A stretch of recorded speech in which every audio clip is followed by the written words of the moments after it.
everyone. We are broadcasting this school board meeting by YouTube for the very first time. So you just all know you're on camera when you come up to speak. Beyond that, I appreciate you all coming here tonight. And for those who are watching on YouTube, please let us know if you have any issues regarding seeing or hearing what is going on at this meeting so that next time we can adjust the technology to make sure everyone is able to effectively participate by watching meetings via YouTube. The other thing you should know is Chairman Jody Hendricks had a work emergency and is not able to be here tonight, so he is absent and I am running the meeting in his stead as vice chair. And we do have 4 of our 5 members, so we are authorized to go ahead and we have the form that we can to go ahead and do business. So with that, we are reconvening an open session and let's stand for the Pledge of Allegiance.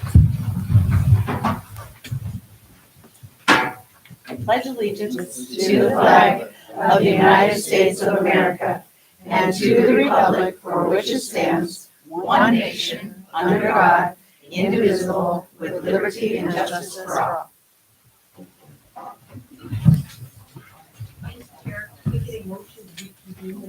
Did we need a motion? I thought we just had to. I so moved that we reconvene.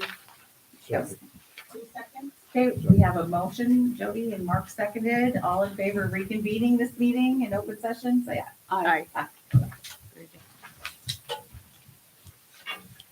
All right, to start out, we need to review and consider a motion to approve the consent agenda. This includes the minutes from our August 14th, 2023 meeting, August 17th, 2023 meeting, August 28th, 2023, record of attendance, and August 31st, 2023 special meeting, and the September 13th, 2023 record of attendance at an ISBA regional meeting. Also, we're not finished. The bills, there's all the bills, a financial report, and the employment.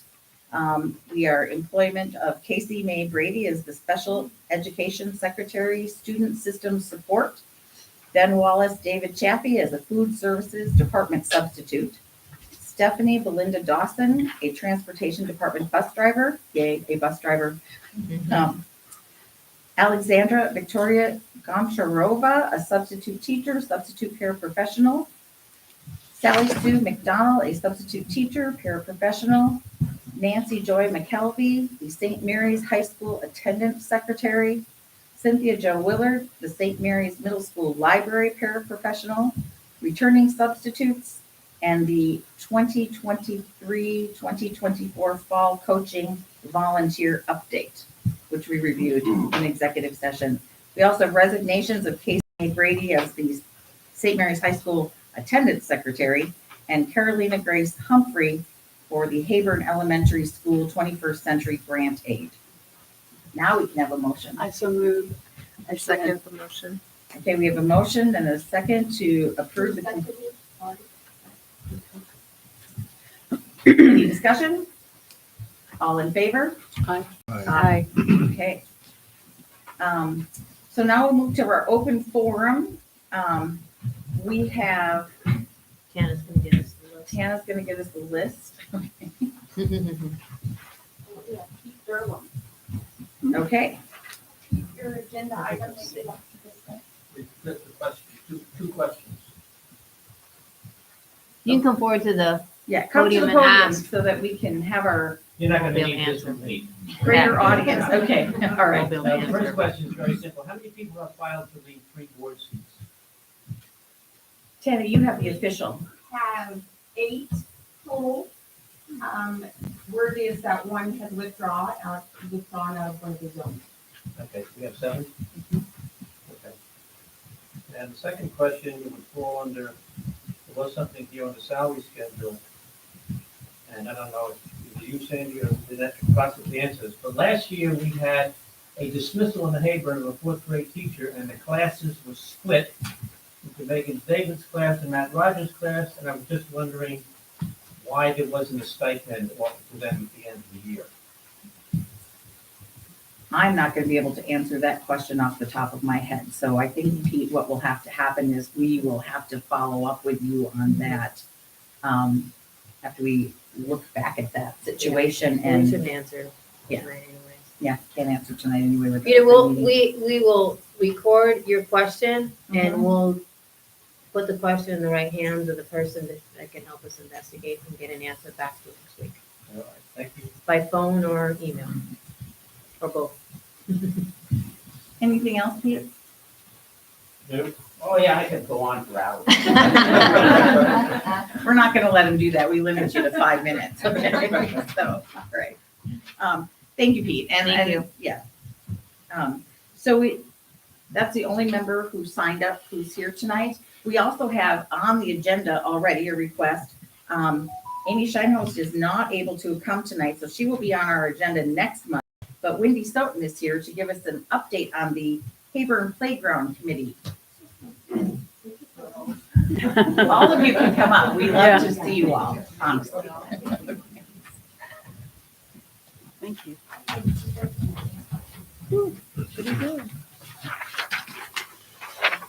Great job, too. Excellent. With the microphone, then the people watching at home can hear us. Right. That's,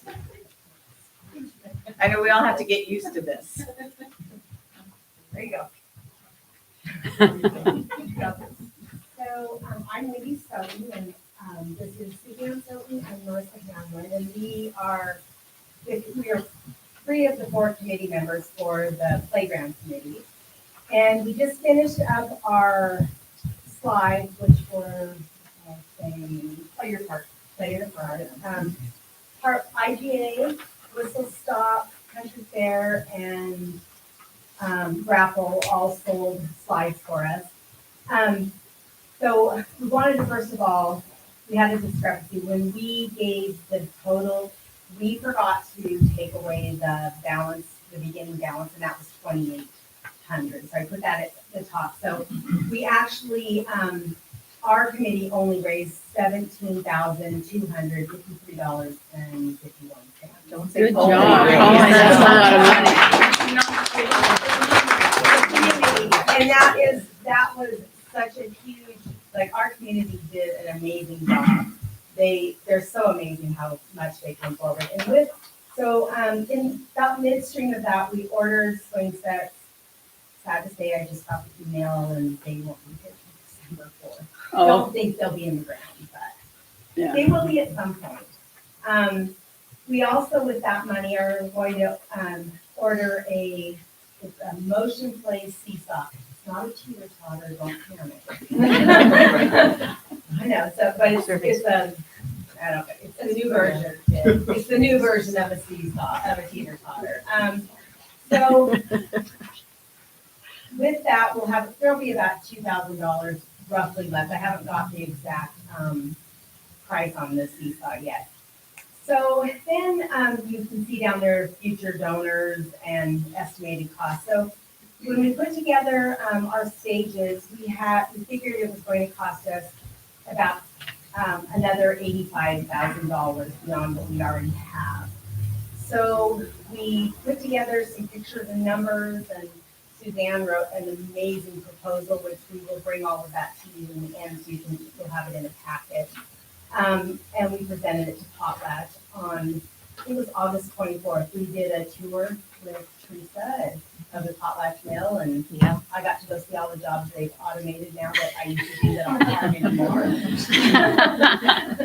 So, and then Suzanne and I presented the proposal to Larry and Bucky and David Moore. The next day he got back to me and. Can I add one thing right there? Because I know you'd be humble. Mr. Branson said that was the most comprehensive, thorough, and quality proposal ever written. Very good, guys. Good I'm job. not the elementary paralegal. So, when Larry presented it, he said, usually he has a ton of questions that he has to get prior. The only question that they asked him before they had their meeting was, the first group had gotten $800 from him. They wanted to know if we were aware of where that money went, which, because Jeanette has amazing bookkeeping skills, I knew exactly where every penny was, so I was able to give that to Larry, and that was our only question. after that, they had their meeting and Potlatch said that they would give us $25,000 in the next, within about October-ish. And after the first of the year, they'll give us another 60. So Wow. we'll- Wow. Yeah. You guys are great. Yeah, so we will announce it probably, after we get the first check, we'll announce it officially on Facebook. Just, I'd like the community to get all of their pats on their backs and credit for what they did in that 6 weeks, so. Nice. And we have, Stan Barber is our other, person, and we just couldn't do it. Like, we worked pretty well together, the four of us. It was pretty amazing. You've done an amazing job. Amazing job. Amazing Thank you very job. much. Thank you. So, Very good. thank you very much for the update. I hope that our, we as a district are gonna sit down and look at, what's coming in for you, and then we can look at what we as a district might have. So, and that's the other thing is that, so after I got this, I talked to, Alex Barta, just kind of telling, and as soon as we get the first check in, he's going to apply for, a community grant to try to get for chips and concrete and just a few other things that we didn't, because we didn't, He's we right did behind not upload labor in all of this, so. So Joe is happily overwhelmed with us. So, yeah, so we'll work with him on that to try to get, I'm volunteering my husband, so. I'll volunteer mine. So, yeah, so I think that, we can work on that, but. I think that's it. We really appreciate you coming. We really appreciate the Yeah. effort and the work and Marshall and Community Resources. It's wonderful. Mhm. Thank you. Kids are gonna be excited. No adults out there, 15 and under. Okay, so that takes care of our patron input tonight, open forum. All right, next let's move on to our monthly department reports. First, we have Hayburn Elementary School Principal Bridget Arpich. I'm sure I have to follow that, that's just not, cool. I've been sitting on that for like a month. Yeah. Is this where you want JB to come up and talk to? About the, it's not really, is it? Well, sure, it's a part of your report, right? All right, well, we Yes. had our fire drill on Thursday and everybody evacuated and nobody camped, and that was really good for a first one, because kindergartners tend to not like the loud noise of the fire drill. Our theme this year, and I'm totally ashamed to admit this, but I'm going to try and think of theme and just growth mindset, because kind of what we're doing is growing, right? I couldn't think of anything cool, so I asked ChatGPT, what's a good elementary school theme for growth mindset? It came up with several, but the one that I like the best is planting seeds of knowledge, cultivating growth at Hayburn Elementary School. So we've been working on research-based instructional strategies, and we're really, I don't know if you've noticed this in any of my presentations over the last 2 years, we're really intrigued with the Cultivating Readers project and what's doing for us. So we're really working on professional learning communities, and that's something that started with Cultivating Readers last year. And we got to a point last year where we were all confused. Like, I was confused, teachers were confused, we were confused. And I learned about a PLC conference coming up in Coeur d'Alene. There was also one in Honolulu you could have sent it to. But there was the one in Coeur d'Alene. And I asked Alyssa Holthouse if we could send a team of admin and teachers, because this is something I think really has value for our schools. So I went and I was able to take one teacher with me. I took Jamie Spooner, she's my data lead for Cultivating Readers. And Mrs. Carson went with one of her teachers. TJ took his whole staff to the conference. Sorry. You're gonna be hearing about that. Yes. From both Victoria and I. We learned so much good stuff that we were already starting to implement. And so Dr. Minch asked me to have Jamie come with me and talk just for a minute about her experience at. Yes. Good team, there's teamwork right there with that collaboration. Professional learning community. I was, when she asked me to go, I had really no idea what it was. PLC, okay, we're doing that, yep, let's go. And I got looking at it, when I got close to it. And, it took the first hour when I realized this is a good thing. And we were both, okay, where we go, and there's all these classes, and there's only 2 of us, and which ones are the top ones that we want to do, and really wanted to split out and have us be, a couple of robots of it, so we could really get all of the learning that was there. But it was really good. There's the strength in those that were instructing, because they had been in schools that weren't working, and they used the process and got to the point where their schools were doing really well. And so they were down in the trenches, making the mistakes, learning from what they needed to learn. And so it was really, really good. And each day at the end of the day was like, wow, okay, how do we do this? And wanting to jump in and when school started, okay, let's do all the changes at once. No, let's hamper that down a little bit. So, but we actually implemented one today.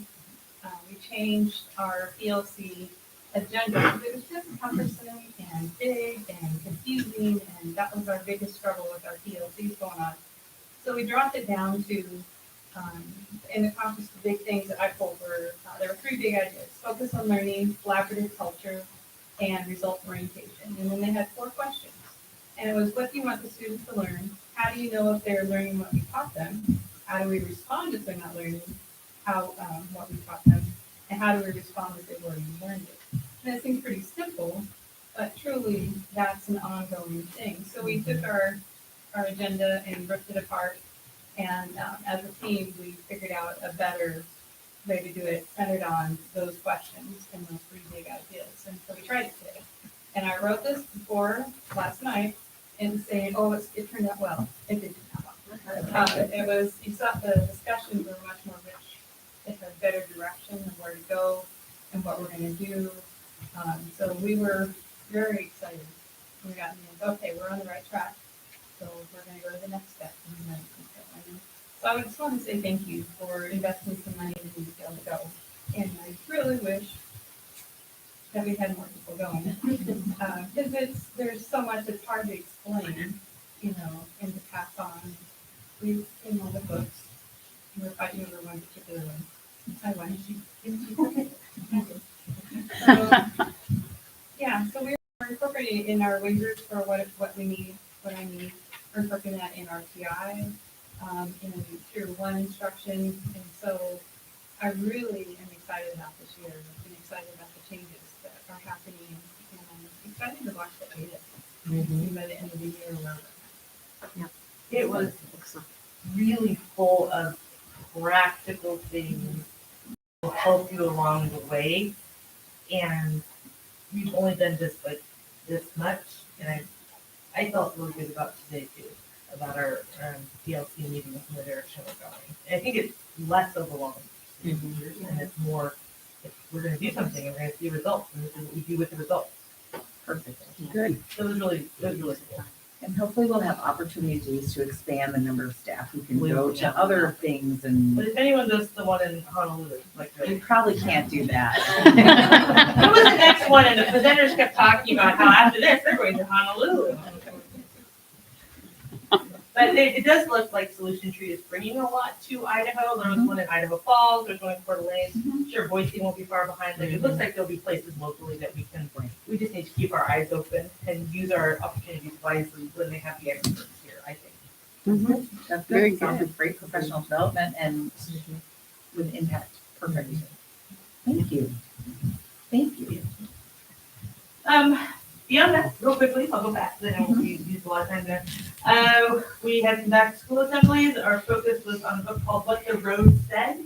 They talked about being brave and making good choices, being brave for some of the kids that were scared to come back to school. We had a lot of kids coming from homeschool or who had had a long break from school from COVID. So we talked about being brave and also being brave enough that if you're on a path that maybe you don't want to be on, to be brave enough to change your path. and to make good decisions, and that a bad decision doesn't necessarily mean you're a bad person, it just means that you're taking a different way to get to your path. And so we talked a little bit about that. Our after school program is full to bursting, so that's pretty exciting. We've done some advertising around the CTEL Now app, so students can report bullying and unsafe activities, so we can get on top of that. RTI has started, we're sorting students with lots more focus on data beyond benchmarking. So we benchmark frequently, we progress monitor, but that's one test, one day, right? So we're using multiple measures, and I think that we're getting better, a better distribution of students into those groups. It's our sustainability year in cultivating readers, so we've attended our fall institute and have started working on our PLCs. I think we're implementing the spirit of them, even as cultivating readers wanted us to do. I think this is gonna help us get there more quickly. And then our PTO is stepping up their game this year. We had popsicles with the principal, they had a raffle for like huge, like a mega ticket or something to Paul Bunyan Days for the rides, it was super popular. They've got a fundraiser going on now, we've got Popcorn Fridays going on, they've scheduled a jump rope assembly for next week. We're doing donuts with the grown-ups next week, all sorts of stuff. And my final thing, my data, I'll get back to my benchmarking data because I want to keep doing that and I want to keep having the conversations about our academic data with you. We didn't have any data when this was due, or we didn't have all the data. So I did enrollment because good grief, second grade is huge. Honestly, we're about 3 kids away from having to close second grade. 75 is the limit that the board has put on a grade level, and we're at like 72, I think, last time I actually counted. So second grade is really big. We're getting new enrollments pretty consistently. So we're filling up, and that's bringing some challenges for recesses and lunch, and new playgrounds can't get here soon enough for all that. So, thank you. Thank you. Thank you. So, that's all good news. Very good. Excellent. Thanks, Brittany. Thank you. Thank you. Okay, we have, Chris? Yeah. Or Mr. Asbury is with a dear friend tonight who's not doing well. And so we do have his report. If you have any questions, I can relay them to him and get back to you. And we also have Tony Pfeiffer, our welding teacher, with some students here to talk about the grant that was just awarded. that would be lovely. Alrighty. Well, my student had quite the performance Friday night, and he's probably home icing his knees right now. Yeah, I gave him kind of a pass on fair that. enough. My name's Tony Pfeiffer. I'm the CP welding instructor here at Seniors High School. I just want to thank everybody with the Idaho CT program, District 41 board. Thanks for having me tonight. Principal Peen, I finally got your name right. And Dr. Wrench, thanks for having me on board tonight. I want to give a thanks to Alyssa Holthouse, Dennis K. I think a lot of people here know him as Mr. K. And my St. Mary's students. They've been very welcoming and made me feel right at home. So I'm proud. I'm proud to be a lumberjack now. I was from up on the hill over there, and I made the switch. I'm all in, and it's an honor to serve this community. I've basically had a St. Mary's address since 1989, so I'm very proud to be here. Dr. Wrench wanted me to come in and talk about the Leading Idaho 2.0 grant. It's a grant that I think it was first made available this year. I believe they had $5 million available for secondary and post-secondary. It was a great opportunity for us to upgrade our program. We worked together, Dr. Wrench and I. Mr. Asbury kind of gave me free rein to take off with this, and then Dr. Wrench was gracious enough to jump in there and kind of steer it in the right direction, because she's very good at that stuff. So we were awarded $119,000, and I took invoices and quotes up to Keo in the district office today. we will be getting that stuff ordered here. And I'm really looking forward to the new tools and equipment. Our program needs to offer industry standards, things that students are gonna see when they get out into the working world. And so I wanna bring my knowledge to that and really give them a leg up when they get into like the real world job situation. I look forward to building strong relationships with our local business partners. We've got, Potlatch Deltic, Stimson Lumber, Jack Fuel Trucking. I could go on and on. Down at Mountain Plating. They're great in this community and they support our students so well. I want to really reach out to those businesses and build a good relationship. And then I've got some notes here. It's been a busy week, last 2 weeks for me. Basically, I just want to say thanks for inviting me into your community and letting me impart some knowledge on the students. And I'd like to send out an open invite to everybody, especially St. Mary's staff throughout the district. In their 7th hour, doing whatever. And if anybody wants to come in and see the program, please come out and see me. I'll give you a quick tour, show you what we're up to. Thank you. Thank you. Thank you. Thank you very much. We're And glad to have you. congratulations. Yeah. All right. It was wonderful. I'm really happy about that grant too. Yeah. It's really That's exciting. great. Victoria Carson, our middle school principal, will speak to us now. Okay, I hadn't yet expressed my thanks to the board for having me. I love my new role. It is a tornado every single day, but it's my team that's behind me, Janelle in the office and Jenny Rose and everybody behind me that made it. I will never say easy, but so smooth. So I appreciate you as well for having me. First of all, we had our first fire drill on the 15th. I was outside hustling kids, but I heard there were plenty of compliments coming from Joe Gilmer's mouth about how quick we were out of the building, how smooth it was. Take that. My data review as well. I'm just focusing right now on enrollment. We have a massive 8th grade class, a great problem to have. Our class sizes are big, but we're accommodating. My teachers have a great attitude about it. We welcomed 19 new students, and again, just like Dr. Arkush, huge population of homeschool students and students that have taken a break from public school. So it's been interesting and exciting to welcome them back in. Student recognition, our volleyball team has 27 players on the roster. Oh, wow. Yeah, our football coaches, 28 players.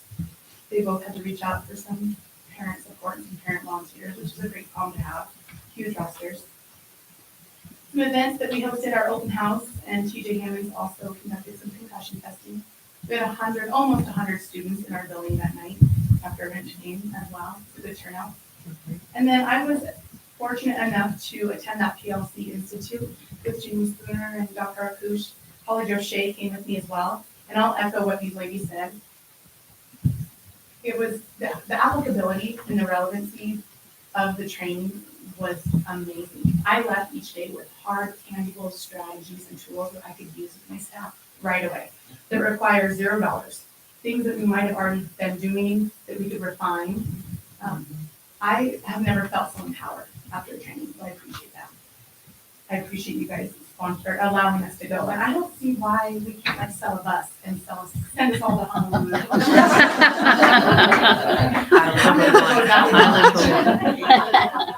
I'll just say island. Details. It's so very powerful.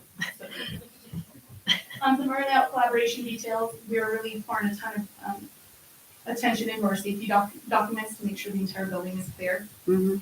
Some benchmark sorting today. Our data is finally in. And then again, establishing the essentials. That's some terminology we brought back from the PLC Institute. So we're going to spend a ton of time as content area experts figuring out what our essentials are. More to come on that for sure. Our BLT, that's the building leadership team in my building. They're amazing, a group of women. We've been working on updates to the handbook based on what you guys suggested and asked us to do. Some improvements to our behavior flow chart and some plans for some 8th grade promotions that we haven't seen for a few years. I've thrown out a lot of good ideas on how to celebrate those kids. At few last details. In the library, we hired Ms. Willard. We brought her out of retirement, and she has been a gem. She just hit the ground running, all of our different collaborations. She's working with some reps in the Idaho Commission for Libraries. They came in and gave her a lot of direction on some improvements, some things to do to get her catalog system up and running. She's also partnering with Pinky Humphrey at the city for the Idaho Teen Reading Challenge. And she applied for a Connecting Idaho Students grant to get some technology into our library. Yeah, she's working hard. I apologize. CTEL Now, Friday, I just have to say, I'm sorry, I did not get CTEL Now out in the way that I wanted to. I'm still working on learning Skylert, so I will make sure to do that and follow up with you guys. And then finally, Mr. Broyles and Ms. Reese, we have created some time in our schedule for them to service a significant demographic of students who have endured some trauma in the building that took some time away. I'm not talking about the homeschool kiddos, I'm talking about kids that just needed a break from school. And there's more than a handful of them. So Mr. Broyles and Ms. Reese give them some individualized support as they transition back into the public school model. It's been really powerful to see. That's really good. They've had some strategies. They have. It's important to acknowledge and support them. End of report. Any Thank you questions? very much. Very good. Thank you. Very good. Great. Thank you. Comes Mr. Blackwell from Upriver. My name's on. Come on up, Brandon. We're gonna talk a little bit about the PLC training too. Super valuable, super helpful. They did warn us that like we don't wanna leave there like wanting the PLC tattoo and really investing in and then going to our school and going like, what now? And that's my biggest fear is what do we take? And we keep it moving. So I know we've had a lot of conversations and continue to have them about like what's maybe 3 focuses that we can do individually and as a school. Notably though, I felt that the inspiration and the motivation in the staff was like felt and observed. Like, you know, it's an exhausting job as you would hear from my report. The teachers had it really tough at Upriver this year with the floor going in, not being able to be on that, and then waxing had to happen after the floor is done because there's so much on there, and they really were packed in with a lot of training, and then this training, one of them, to kind of start their year out, made it really, really tough on them to kind of get ready for the school year. But I'll let Karina share some things, and I know for me, there was a lot of new information and affirmations. Like the whole PLC thing, basically, I feel is linked to John Hattie's research on collective teacher efficacy. It's supposed to be the #1 factor to accelerate learning, and that's kind of what they talk a lot about, is being that team, having good culture, and of course, you know, incorporating towards 4-centric questions. And that Hattie research, like nothing accelerates student learning more so than having a collective or strong collective teacher efficacy. So we attended we were actually the big group that went. Normally Upriver's the little group. Well, in this case, we were the big group. And so we attended, it was through Solution Tree, and it was a professional learning community, and how to unite as a community. And the training was super outstanding. But the points I wanted to make were that the whole idea was to improve student performance.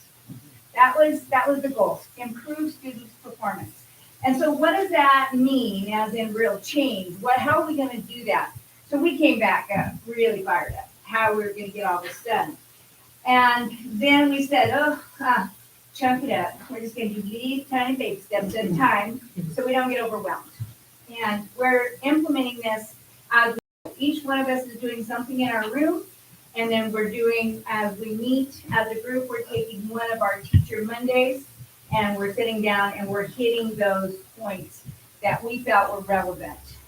One of the nice things we got to do as a team was to sit down with one of their team members and say, these are our concerns. And he sat there and walked us through and said, well, this is how you can do this. And we came away with that really, really fired up. The other thing was every student in the building is every teacher's student. And to realize that is so empowering. It's not just your class. Every student in that building is your student. And when you do that, you're no longer alone. You're no longer going off into a corner and teaching by yourself and hoping for a good outcome. We're all coming together and we're teaching together, we're learning together, and we're helping each other. And then that check-in is on those Mondays. We'll do our check-ins then. And one of the practices that I implemented that I thought was the most powerful thing I've done in a long, long time was I took one of the handouts that Tim Brown, I love Tim, everyone he had, if I had to go to him. He had handouts that you could use. And one of them was a student survey. And it was interesting is because, we all kind of poo-pooed it. All the teachers in the room. Kids don't give you honest answers and nah. He said, it all depends on how you present it. So I presented it to my students and I said, hey, guys, I really need this information so that I can help you. Now, I think I'm a pretty good judge of all my students that are in that classroom, and I didn't know half of my students. What they were thinking, how they were feeling, and what they wanted from school. That was empowering. So that was my big takeaway. And my second thing, my last thing that I took from it was choose joy. Choose joy every time you walk into that classroom. Very well done. Very good, Trina. So yeah, we very much appreciated it, and I was even there thinking, how can I get like more staff there, like the pair, I saw things that pairs could benefit from. Yeah. Some people love their staff so much that they. Make sure they all went. They know how important it is. You know it's a good- Many names. It's a good conference when, you can feel the energy. Yeah. And they came back and wanted to meet on a Friday, not a school day, and share with me what they had learned and how we could implement it. We would like to attend again, and I don't know where they'll be next year, but we'll look into it. It was huge. Right, and now that, you dipped in, I think it's an opportunity to plan and to get more staff there and to get some of the pairs there. And Yeah, the thing that I'm kicking myself, and I didn't really have the budget funds to get the pairs there, but they were so close. Like I remember talking to Bridget, she's like, my 10 years of living up here, I've never seen them come this close. So, Spokane's very close, so hopefully they hit the very game. But yes, we will, when they get out next year's schedule, we're gonna probably look at it and see where they're at and how far away they are. All right, so the Upriver report, we did our fire drill in the first 10 days of school, so we're compliant there. Nothing significant. Had to make some adjustments, reminding newer staff of securing doors. We had 3 unsecured doors, and it just so happened that 3 new staff are in those areas, so I had to spend a little time and point that out and remind them. For data review, this report card, but then they pulled it back and they're like, we're not quite ready. They sent it out today though, and it's all good.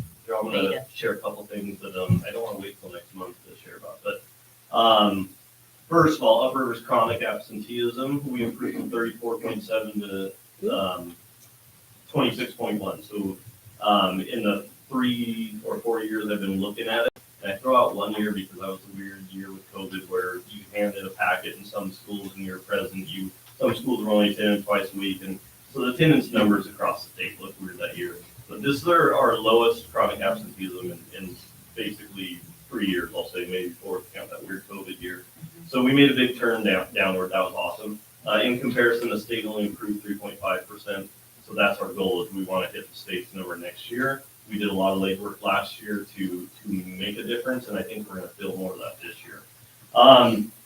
Upriver also had 21% of its IRI students improve from last year's fall to spring. In comparison, the state pulled up 9% of their kids' tuition. We did 21, so there's a lot of things. We made significant increase in ELA growth from 31.8 the year before to 51.9 because the state does measure proficiency in advance, and that's what we pay a lot of attention to. What doesn't get looked at is growth, but the state actually shows you growth, and so that was really nice seeing that. So how are we going to celebrate, well, we've done a lot of praise, a lot of recognition, sharing, a reward for staff. We did a cheesecake bar today.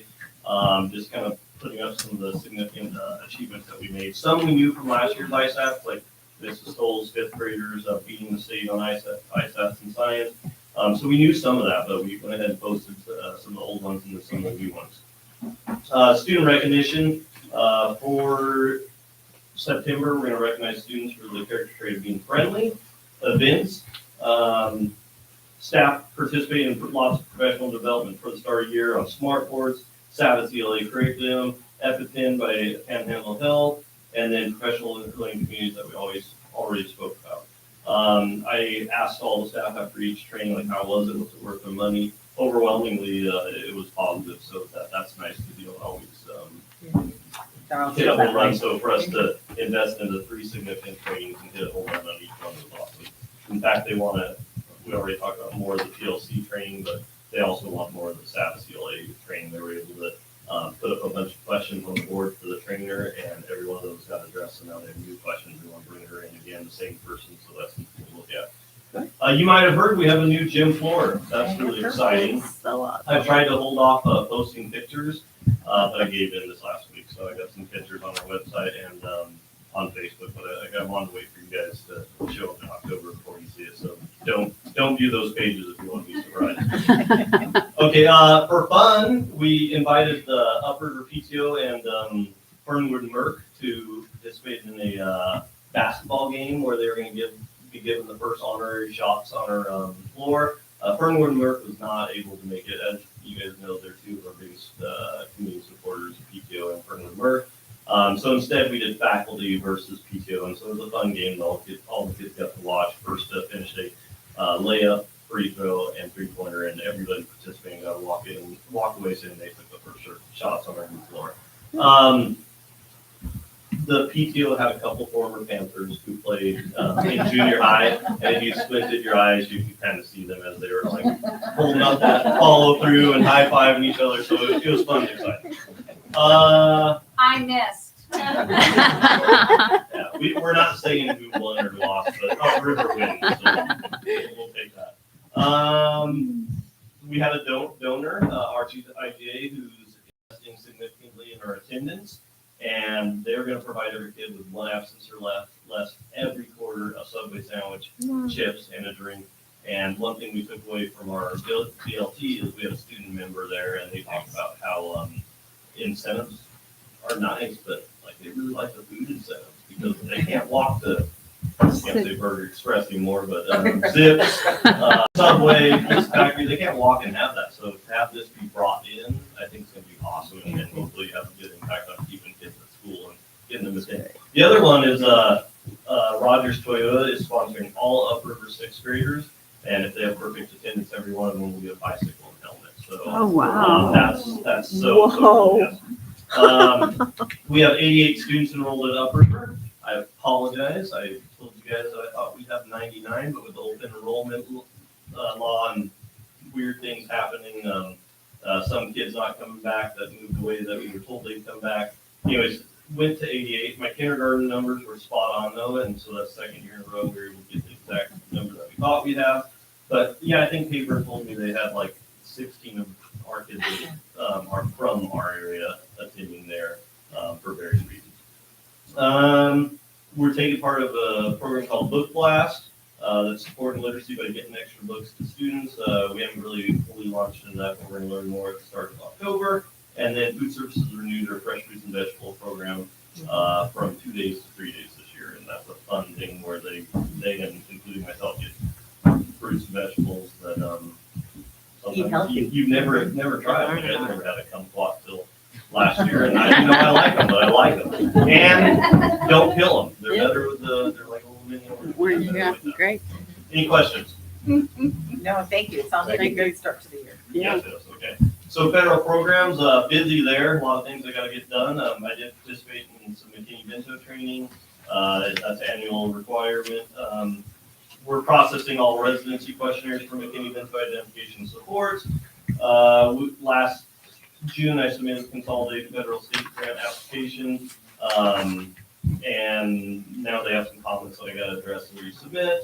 I've distributed parents' rights and students' rights posters in the schools and community.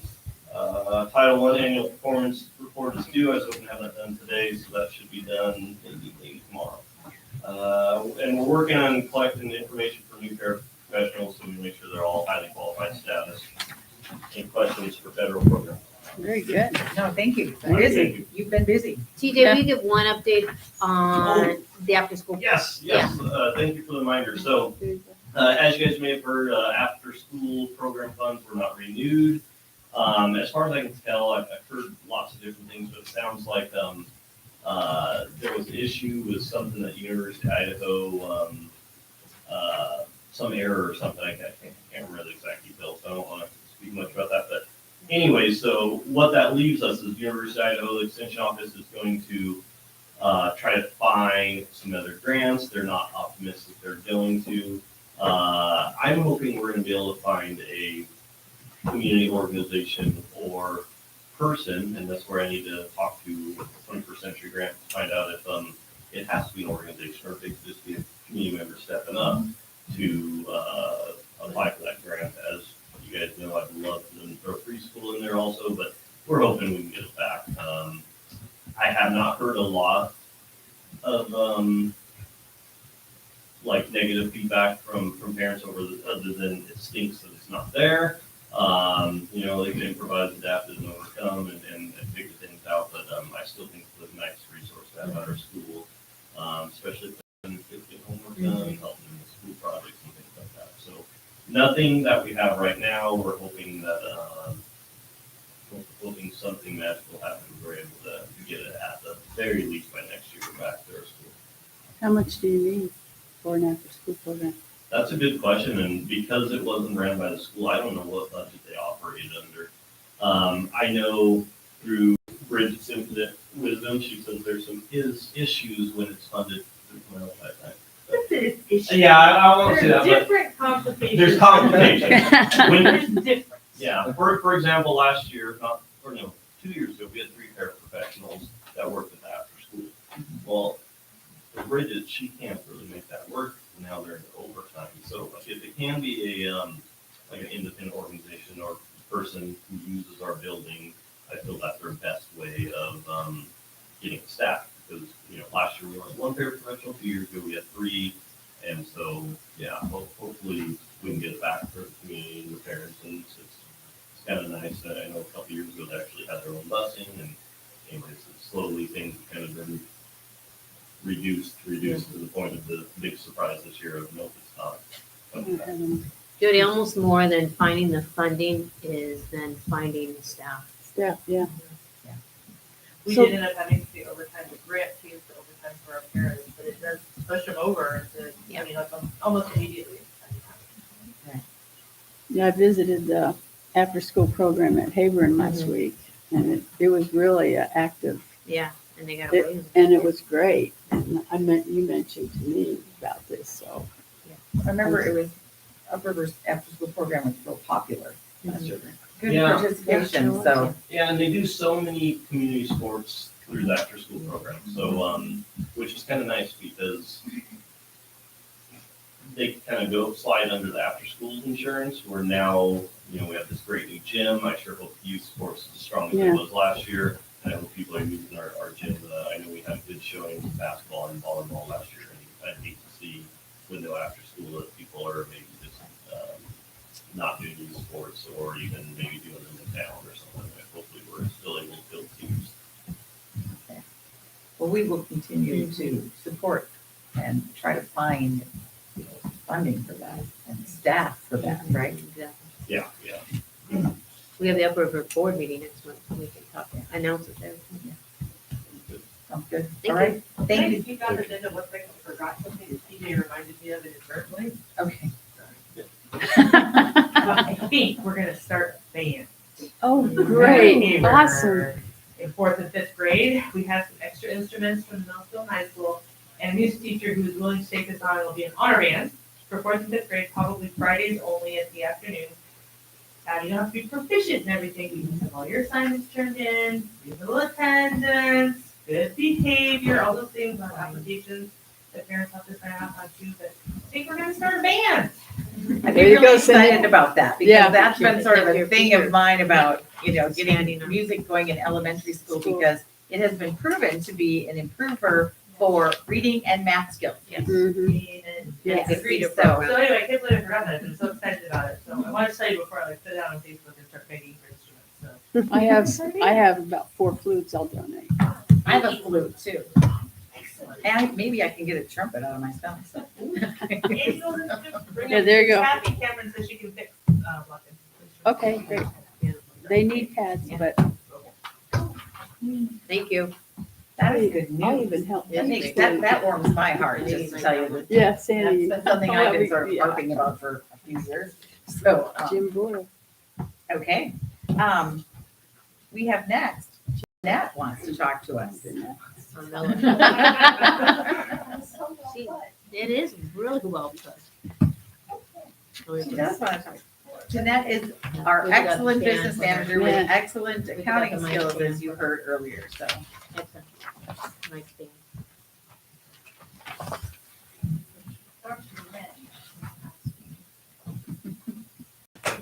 Periodic reports included in the department report. Sharing the fun and the Yeah. joy They're in and the fund. joy. So what I heard from admin was, instead of amending the budget or saving money for facilities, we now need to save for Honolulu. Yeah. Shifting the And priorities. we're an international destination too. Too, yeah. We're working on that. We're going on that. So what I thought I'd do this time is just every month, we do have financial reports right in the workbook. So that'd be a good opportunity just to review them, show you what's in them, what to look for, and periodic measure. Dr. Ranch will be asking me to do this more often, so that might be one of the things that I talk about each time. Things to notice. So, and each month, Hannah picks a color. for the These are the different financial things. reports, just so you know. This is- So it's different colors because they're segregated. Like the first one, yellow, that's in the general fund. That's the revenue expenditures. We'll talk about that first. So it's gonna show, activity for August. September board meeting was August. You'll see the qualifiers. July and August, there really isn't much activity for this fiscal year. That's catching up with accruals for the prior year. Contracts are paid September through August, so July and August. Payroll is really last year. There really isn't much activity for August. Something to point out is in August, we do receive our first payment from the State Department of Foundation Support. If you look at the first page, base support, transportation support, and benefit portion, that's $4 million. We receive about 50% of our state revenues in August. That gets posted to the local government investment pool and stays in there until we need it for payroll. The other thing that happened in August is something new. Line, the other city support, we received $346,129.73. And if you remember during the budget hearing, budget workshop process this year, House Bill 292, there was a school district's facilities fund set aside for taxpayer relief fund. So that's money that comes to us from the state, based upon our ADA, and that is to reduce what we levied for supplemental levies. So the levy that we've, got approved at $2,073,385. $346,000 of it we will get from the state department. So then we levy the $1,726,000. This is the property tax relief that you're getting For from 1 the year. state. I read statute, it doesn't say 1 year on it, Okay. so hopefully it's a fund that's been set up that will continue. I Okay. don't know that for sure, but fingers and toes crossed. Good. So that's a nice, break for, our taxpayers. Yeah. So we'll still receive $2 million that we got, paid for, the levy. That's going to be paying less. 146 will come from the state department, with this new fund that was set aside for that. So the taxpayers will get a relief. And that's what we said, we just submitted our L2 to the counties, which tells them how much to levy, and it was the $1,700,000. So looking for something. Any questions on that? The next few pages are the expenditures for general fund, and separated by program. And then within that program, which is salaries, benefits, purchase services, and supplies. So there's an elementary program that's, Beaver and Upriver Classroom Supplies. We have secondary program, go through all that, alternative, exceptional child or special ed, and the general fund. Preschool, school activities, attendance guidance and health counselors. Special services, that would be, continuation special ed, it's not the classroom, that would be your school psychologist, and the coordinator. Instructional improvement is the professional development. Educational media is our library. Instruction-related technology, that's for technology for instruction. There's not a whole lot in there because we put a lot of that in the state technology fund. Board of Education, that's you guys. And their salaries, Yeah, our big Sorry. salaries. That's not us. That's the portion of, board clerk. Everyone should know out there, we don't get paid to be on the board.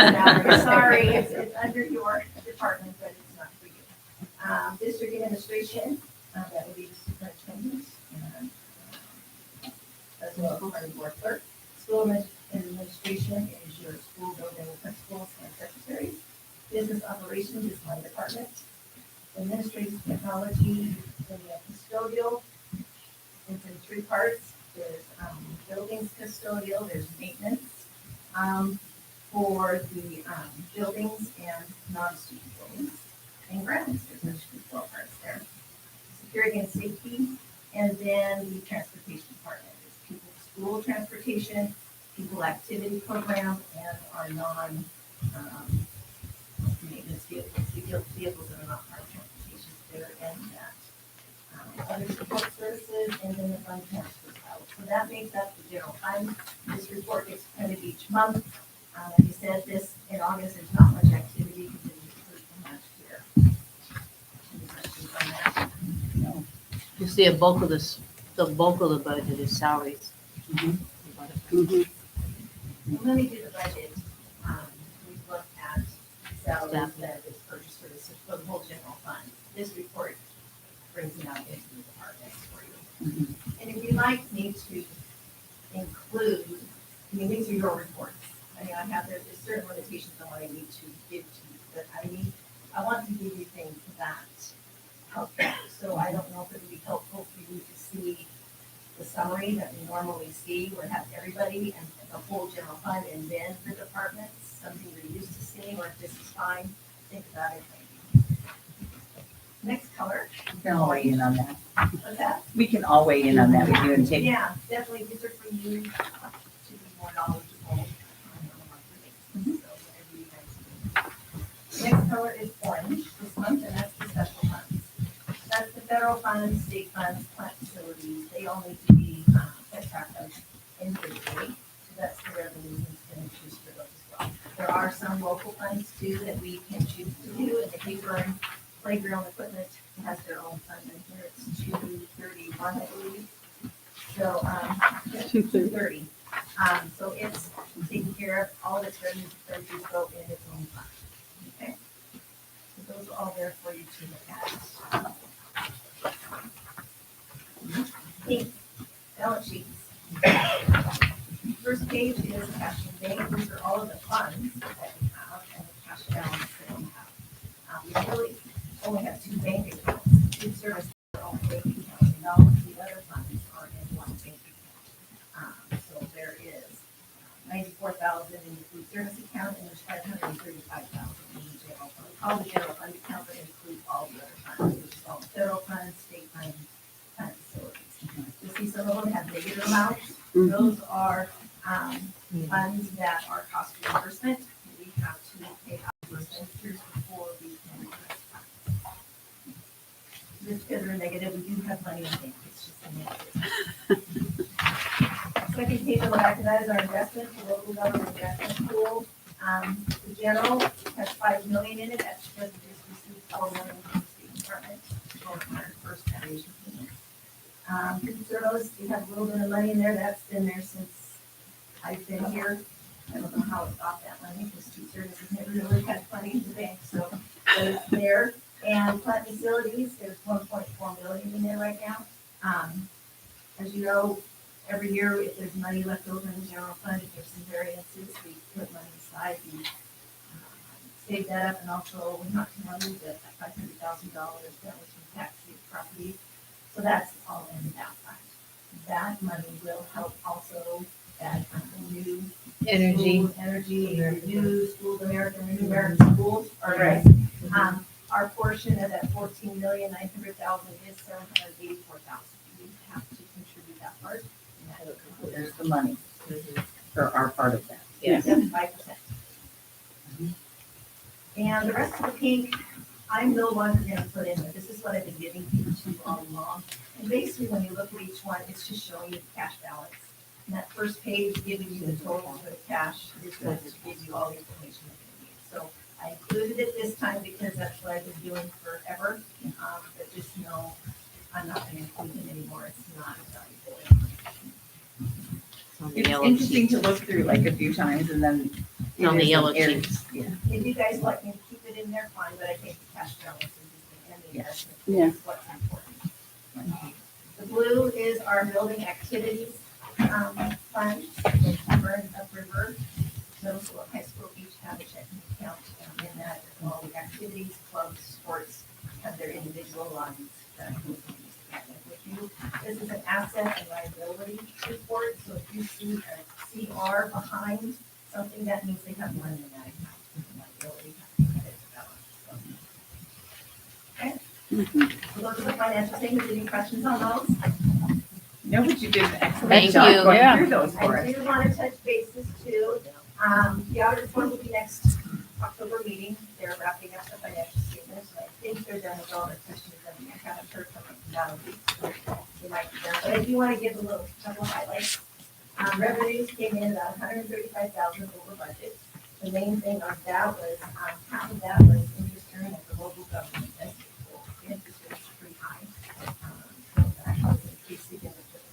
The rest of it was little bits here and there. There wasn't anything significant, but we were over budget, 135,000. Expenditures, we were under budget, 300,000. Several reasons. Textbooks, we had the same amount for textbooks each year. Math didn't cost very much. There was about 60,000 there that we didn't spend in the budget. We're not going to decrease the budget for textbooks each year. We're going to keep it status quo. Sometimes we go over, sometimes English is always over, math is under. Fuel, talked about this in the budget hearing, I way over budgeted fuel, so we were under budget on that. Staff turnover, we had some staff turnover early in the year, that we did not replace, so there was some savings there. And just during the year, when parents leave, right, we have a couple months we don't pay insurance before we hire somebody else, so that adds up after a while. And then we had an increase in Medicaid funds, that pays for specialized services, and that relieves the general fund of those expenditures. So for policy, we have an overage in our fund balance of what you have budgeted, which we have set kind of a range of 974,000. That amount, that exceeds that, we transfer to that facility. So this last year, we did a 90,000 transfer to the bus fund to help purchase the bus that we're ordering. And that came from the fuel part and some of those in the transportation department that we were under budget. So that was in the bus fund. And then 350,000 was in the plant facilities fund to help with that leaves us on balance at what you budgeted at 974,000. Very good. Would you repeat for everyone why we have a fund balance that is that high? It's actually recommended to be higher, but 950,000, now that's 1 month's worth of expenditures. And when we don't get monies at certain times, and we need to make our July payroll, we don't get the first monies from the State Department until August, the 4 million. So we need to be able to have money to do that, and also with a lot of our federal grants and some of our plant facilities, they just need state or federal, we have to pay out money first, and then get that reimbursement. So we need that fund balance in order to stay solvent. Right, keep your cash flow Cash flow. to cover your Very important. expenses. I think that's important because I get that question fairly often. Why do you have close to $1 million in the bank? You know, I was going higher than that. That's like, Right. if we have any last years, we put it away to plant facilities. Right. We have been unsuccessful in passing the plant facilities levy, so we've got to have money to do the big ticket items, or the rainy day or anything like that, and our old buildings would help. So it's imperative that we do that. And we can't really practice That they those. just did. Yes. High school. You've been Fire successful protection with, system. just so you know, your district is run very conservative fiscally. And Conservative.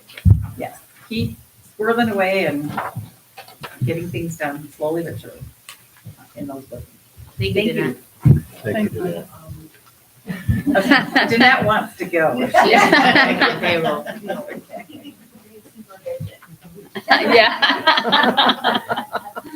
So now we have our special education director, Jennifer Miller. I always joke with Jeanette that I don't rebalance my checkbook, so I can't. I took it off, make sure everything got through. I love to do special. So Bridget kind of stole my thunder a little bit with cultivating readers, but I did want to point out that, for those of you who might be new to the board, since we've talked about this before, but it is a grant-funded project. It's a 4-year project. We're in year 3, and our focus this year is vocabulary instruction, and last year was the foundation of reading instruction. And we haven't had any students from that passage, so welcome. She is our reading readers. Good. So it's nice getting very fun. It is. Yeah. Within EdPlan, which is our special education student management system, we are now able to provide parents a connect virtually, which is really exciting. It's going to save the district some money and teachers definitely time. So now it's just figuring out how to get it rolling smoothly, like things when they start. So we're working on that. And then the first 2 weeks of school has just been busy supporting teachers and new employees. We have a new speech language pathologist at Haverhill in the school. Speech language pathologist assistant. So they're learning the ropes, and it's been a little bit challenging for them. But they're doing. We have 2 brand new special education teachers, so they're getting things figured out and doing a great job. The first I divided up my report a little bit differently than typical. I'm going to try to stick to this. Professional development. We had quite a bit this August. The theme of the night is grants, because that needs to be paid for a lot of things, and that continues with professional development.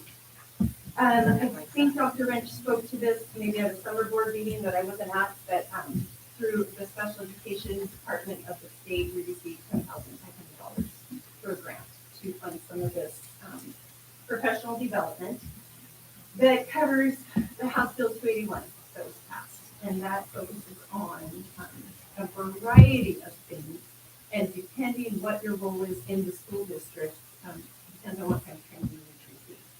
So I'm not going to go into the details of which people receive what training, but it does all focus on crisis management, de-escalation techniques, correct use of restraint and seclusion, if necessary for a very small group of people, functional behavioral assessments, behavior intervention plans, crisis plans, and then that also meets the needs of paraprofessionals in a role, so certified and classified staff.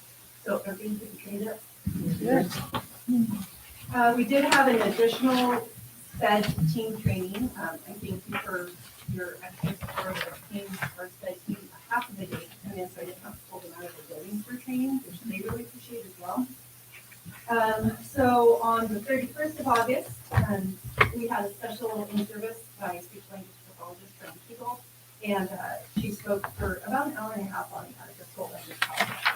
And it's just, we have a lot of students with high literacy, a lot of students with autism, and it's important for us to pick up on these things, and this is one of them. So I really love that training. And then just went over policies and procedures, our updated 701 handbook, just to get everybody on par, especially if we have some new people, or you see compliance. Staffing, we held interviews, applicants were hired for the 4 open special education paraprofessional positions. At this time, everything is filled, hooray. You guys can do that at this time of year. And then I went ahead, and my board report was extremely long, it's really not, but I did go ahead and put the special education certified and contracted staff on there, so when I go to speak to you about different people, you know who they are, what their role is, what grades they serve, and what building they're at. So hopefully that's helpful. And I just cannot praise this team enough. They are such hardworking people, and at one of our last leadership meeting, Dr. Ranch had asked, what's something positive that you can say that happened in this first week of school, and I said, it's our staff. They are just so positive all the time, special education staff, so I really, really appreciate them. Lastly, but not least, we have a plethora of agreements and contracts throughout the district that I try to organize or support. It's interesting, I think when I started this position 6 years ago, we had 2. Yeah. And then as you go along, you're like, "Ooh, that's a good idea. I think we should do this. That's a good idea. We should have that." So I'm going to try to speak to those a little bit more in depth, a couple of them each time I'm presenting, and hopefully bring in some of the members of those teams or contacted staff members. Tonight I decided to focus on our interagency agreements with Heritage Health and Lone Pine. This all started, for those of you who were on the board, I think it was 2019. My Uncle Rick, Dr. Rick Thurston, happened to be on the Blue Cross board. And he said, he came back and he said, "Hey, did you know that there's this Healthy Lines Partnership? There's a non-monetary grant that helps fund this this project of getting some behavioral health support into schools." And so it was a year-long project. The group of us worked on it, and we ended up creating an agreement with Heritage Health. And then when Heritage Health left St. Mary's, Ameris took over, and when Ameris left, Lone Pine took over, and so this is where I've got Seth Patzer through Lone Pine, and then Seth was so busy, he had so many parents, this is all parent-driven. Teachers or building personnel can say, "Hey, we see a student with some needs that we think could use support," but it's always the parent who says, "Yes, I'd like this support." And then we have one person in each building who reaches out to a provider, and Seth is our provider, and he had so much parent contact that we brought in Heritage Health again. So we have Shane Dwyer through Heritage Health, and we're just so thankful that you are here and doing this work in our district. I just want to speak to that just a little bit more. The premise of the partnership is very simple. It's a clinical behavioral health care provider that they're located within the schools so that students can immediately access necessary care, thus limiting school absences, making things easier for parents. You don't have to scramble to get kids to appointments. They don't have to pull them out of school to do it. And it reduces some transportation barriers as well. So we just provide a space for them to be in each of our schools. So thank you so much. We really appreciate it. Yeah, thank you both for your services. We really do appreciate it, and you have such a focus and need for mental health services for students. Thanks for letting us use the building. Yeah, we're glad we could find some space, that's. That's the struggle sometimes. Walking We tall. make do. Thank you, Ms. Miller. Thank you, Thank you. Jennifer. You've been working hard. Yes.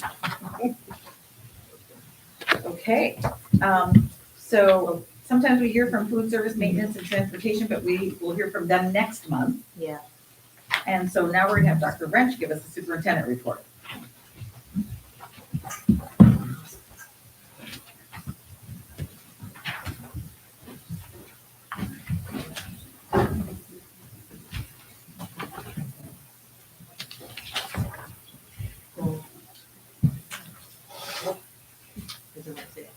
So here you go. Here's as we work on live broadcasting right now, you all can see my PowerPoint that's up on the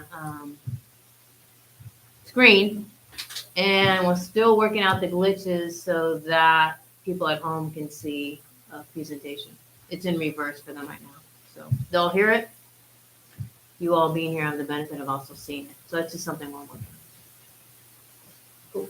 All right, so in the top hand corner there, can you see who that is? Yeah. That would be That's low. the secretary's team right here and the office staff. I talked them into entering the parade, Fall Bunny Parade.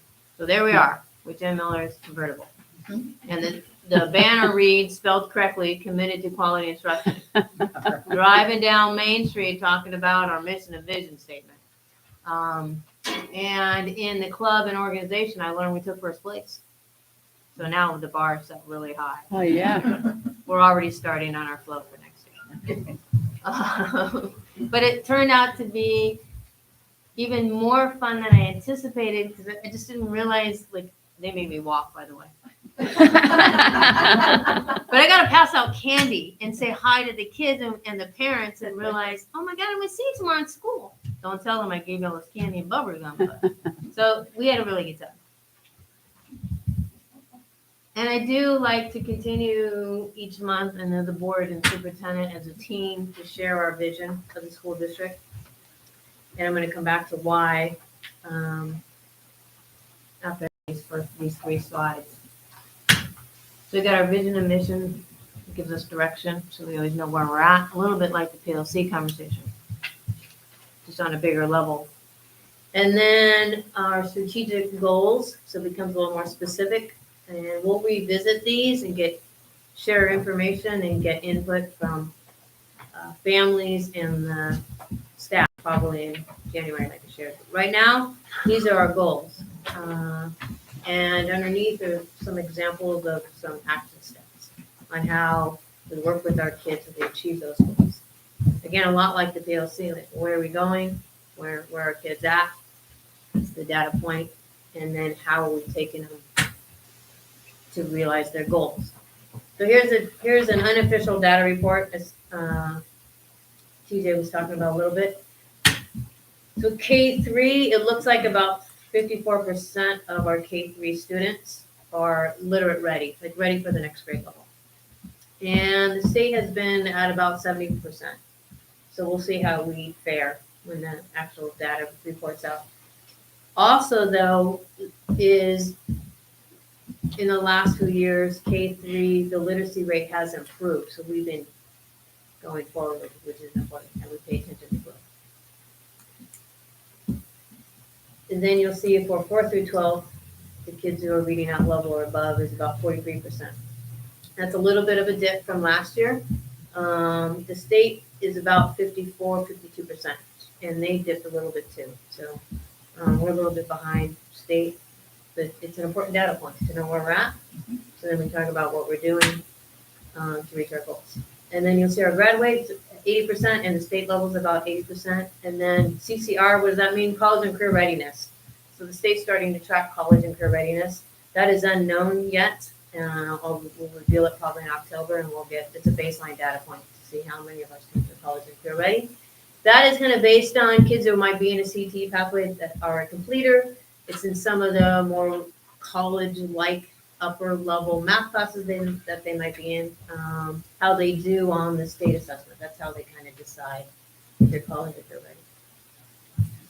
And the reason, I know the board and superintendent, why we want to revisit our goals, a data point, and our vision each month is because you'll see, I've cited a couple authors, and Phil Gore there, along with Thomas Alsbury, he facilitated our board development workshop.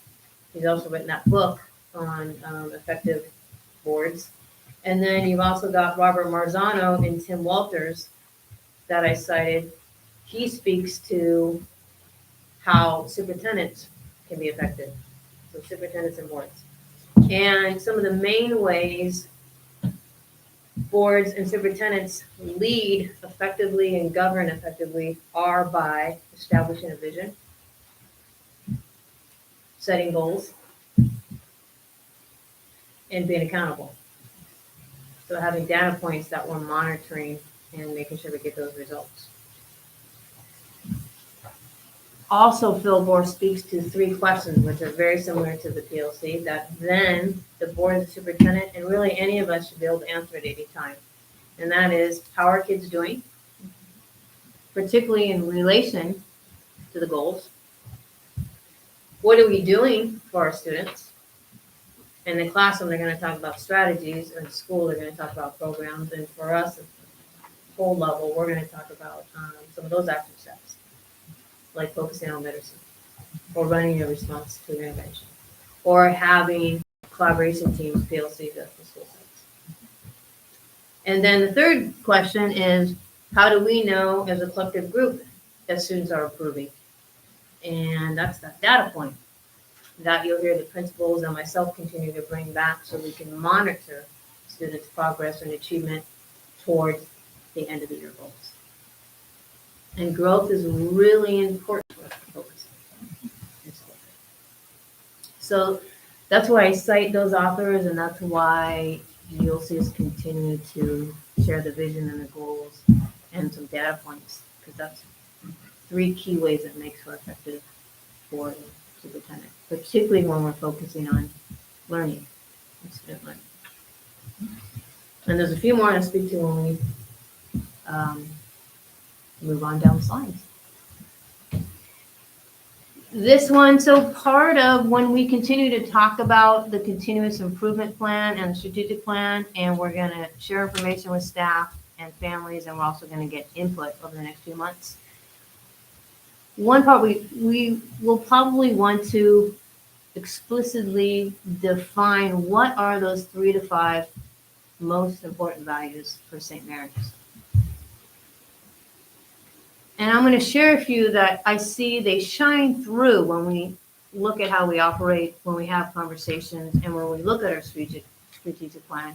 These are some that are shining through for me, but at some point we're going to want to solidify as a team. So we'll have a strategic plan with goals, our vision, our action steps, and also our main values that we will continue to reference when we're making decisions. So this was my language, and that's why we want to have the conversation. Quality instruction and staff continues to shine through when I look at your plans and we talk. Your mission is quality instruction and providing teachers with support or staff with support so they can do the job and do the job well. Community involvement has been a big one, and we're continuing to see some slides as we go through this presentation. Is very important, engaging the community, and that's another component of how superintendents and boards lead well, is we engage and involve the community. Broadcasting this tonight is one way. Accountability. So superintendent evaluation, having those goals so we know where we're headed, and then looking at different data points each month and holding me, and I'll hold myself accountable, and then I hold the staff accountable so that we're getting results, and that's part of a professional learning community. And another one that seems to shine through is, well, we talk about collaboration, we talk about working together and that involvement, so that's a lot of trust. And sometimes we hear transparency so that we have trust.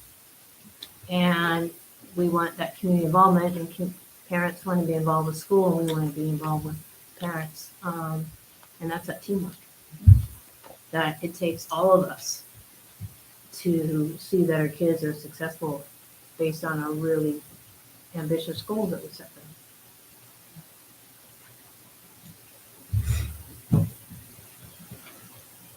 I'm just kind of transitioning into some information and different ways we're going to continue to engage and involve the community. We have our continuous improvement plan, share information and give input on the 27th, which is next week. That went out in Skyler, so families got that message that they can attend, and if they can't attend, they could read the plan and give me input through a little Google form. We have the curriculum math committee starting for the first time next week. So we're in the middle of reaching out to families, again through Skyler, and asking for those who are interested so we can form that team, which will be a mix of parents and staff. And that's our side. So we'll have one board member that will participate. Thank you, Beth. Special board meetings, you all know, so it's also an opportunity just to kind of re-educate what a special board meeting is. They're special. Like the regular board meetings, we know when those are scheduled throughout the year, the regular board meetings, the second Monday of the month. And you'll notice in school districts throughout Idaho, there'll be times when special board meetings are called. The 24 hours notice, they're posted just like a regular board meeting well, right now we post on the webpage and this door in all school doors, right? And we've also added posting on our district Facebook page. A special board meeting, well, the most recent one was because it was right before school started, and we had some more staff that we wanted to approve for hire so we could start the school year with almost all, if not all, of our staff for the kids. And we also took the heritage contract for approval at our special board meeting, because that was when we realized we had more students to serve than Lone Pine could handle. And again, we wanted to have the services ready for the students after our school. So that's one example of a special board meeting. You'll see other special board meetings that have come up in the past and may come up again this year. When we have our board development workshop, that's a special board meeting. If there's a student discipline situation, that'll be a special board meeting. Again, employment, often we may hire people throughout the school year, or resignations and then employment, so that may be a special board meeting. And including employment was, some special board meetings was the hiring of me. And I was one of the people in this past year. What else? Negotiations will be an important, or a time we have some special board meetings in the spring. And the budget, which is a special budget hearing in the spring, and that's a special budget meeting. So those are some examples when we hold special board meetings. It's more than one meeting a month, folks. Yes. Thumbs in the back. And then we have our special board meetings and regular meeting minutes are posted on the website. It's about 1 month delay. Right?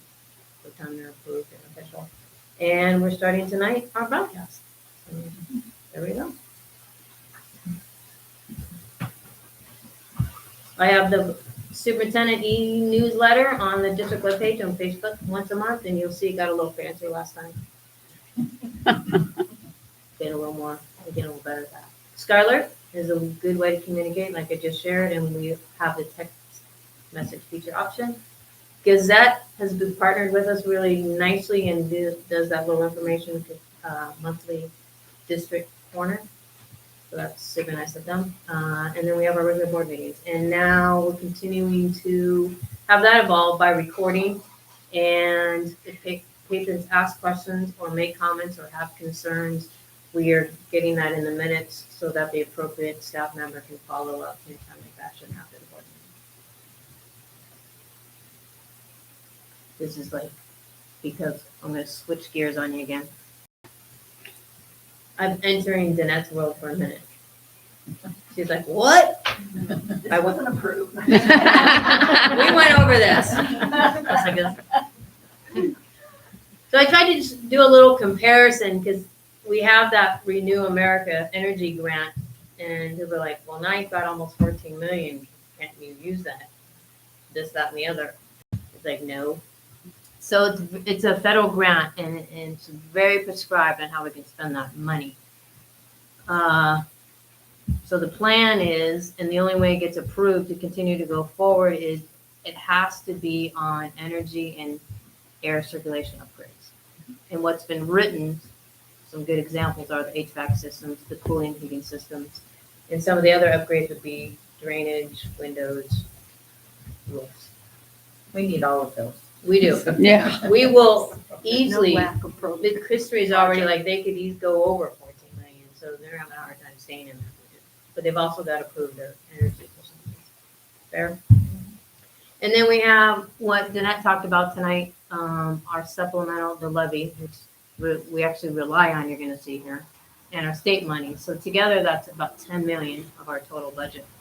And you'll see they end up paying for about the same thing. So we really rely on that levy to be able to fund our current staffing, services, supplies and materials, there's a lot of curriculum, transportation, safety, and the big one is our extracurricular athletics, or activities like athletics. So that's my plug for the levy that'll be up in a couple years ago. Yeah. It's really, they call it a supplemental levy, but it's really an operational levy. To keep down everything that they're currently funding. And I threw in there the state safety assessment and the facilities long-term plan. I want people to realize Well, we get assessed every 3 years from the state on our safety assessment, and a lot of those items are outside of this Renew American Energy grant. So that's where we tap into like the plant facilities monies for some of those upgrades, and we chip away at them. Does a phenomenal job. A few items every year for school. The safety assessment did talk about a cooling and heating system, so that's one overlap. And I know the architect had done an assessment, I think with Alyssa and maybe some board members and staff members, at looking at some of the long-term big priority projects for this facilities. I am aware of that, and so some of the work we'll do, again, it's outside of the Renew American Energy grant. And that's where we tap into that plant facility. Like being able to fix for the gym floor. Most recently. And what we'll do is we'll review that plan again, and probably have a small team of people so we can look at that list of projects and decide what our priorities are and spread out the spending of that money from year one to year two. It's color coded, so it It is shows color you, coded. Yeah, it's you know, really how Pages. Top priority, yeah. So we'll it's just already revisit been that. prioritized to Yes. an extent. Yes, it has. And we'll just It's revisit. easy to see. It jumps It's right out very at easy to you. see. The bleachers were one They're of a good glaring. example. Yeah. The And bleachers, they were in the dark red. Yeah. Right. If And like they in the weren't done, talk we of- wouldn't of have any. potential, extra room, multi-purpose room, if you will, at high school for wrestling or changing, like that wouldn't fit in Renew America Energy Grant. So that's where we look at the priorities. Switching gears again. You doing all right with that, Joe? Was I okay on that? In his team's capacity. This is some updates on curriculum and just reassuring you people that the curriculum that's in place right now, that has been there in the past few years in language arts, math, social science, and interventions in the grades in schools, they're there. They're still there. The one new curriculum that we're looking at, as we know, is the math curriculum K-12 as we start undergoing the adoption process, which is where we'll have the difference. And it's the next Thursday, the first meeting, so we'll have a committee of parents and staff, and it will be like a board meeting. It's a business meeting open to the public. We've got lots of community requests, to post our curriculum. So I'm working with Victoria Carson, who is our curriculum kind of person, along with me. And we're looking to start posting some of our K-12 curriculum on the website. We'll start with math and language arts. It's doable, chip away at that. And it's like Sabbath for language arts, and it's Hoot Lift and Go Math for now. It'll have little pictures, if you will, and it'll have a link so parents can go explore the curriculum. And then we'll add social studies and science and some of the interventions. So it'll be on our website for the public or families to be able to preview. And with our policy, parents can ask for more specifics by checking it at school building. And an update on where all of our curriculum policies are housed right now. It's on our website. The education programs is titled The 600 Students. And the textbook curriculum is one of them. Next steps. The administrators and I are looking at other literacy resources used in extracurricular events like outside of the classroom. Just again, so it matches our goals and our instruction and our important values. Like we have a book fair about that. Our library. On the horizon, some other things we're working on. We're still working on moving towards that online agenda software system where we have the agenda and the minutes online. And again, just then people can access the minutes and the agenda and supplementary materials even faster. Right now, we have a lot of the copies on the table. People come in attendance. That would help for those viewing by Mhm. YouTube to be able to access them electronically, so. It was really nice. Thank you for that. Okay.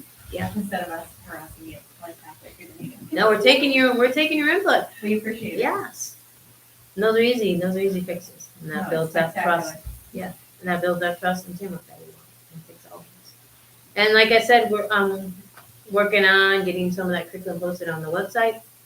And I think a few of the principals mentioned they're in the process of and finishing up the baseline assessment for students in the math and language arts. So we'll have that baseline data as we continue, as it drives instruction in the classroom, and it lets us track our progress and achievement of our goals.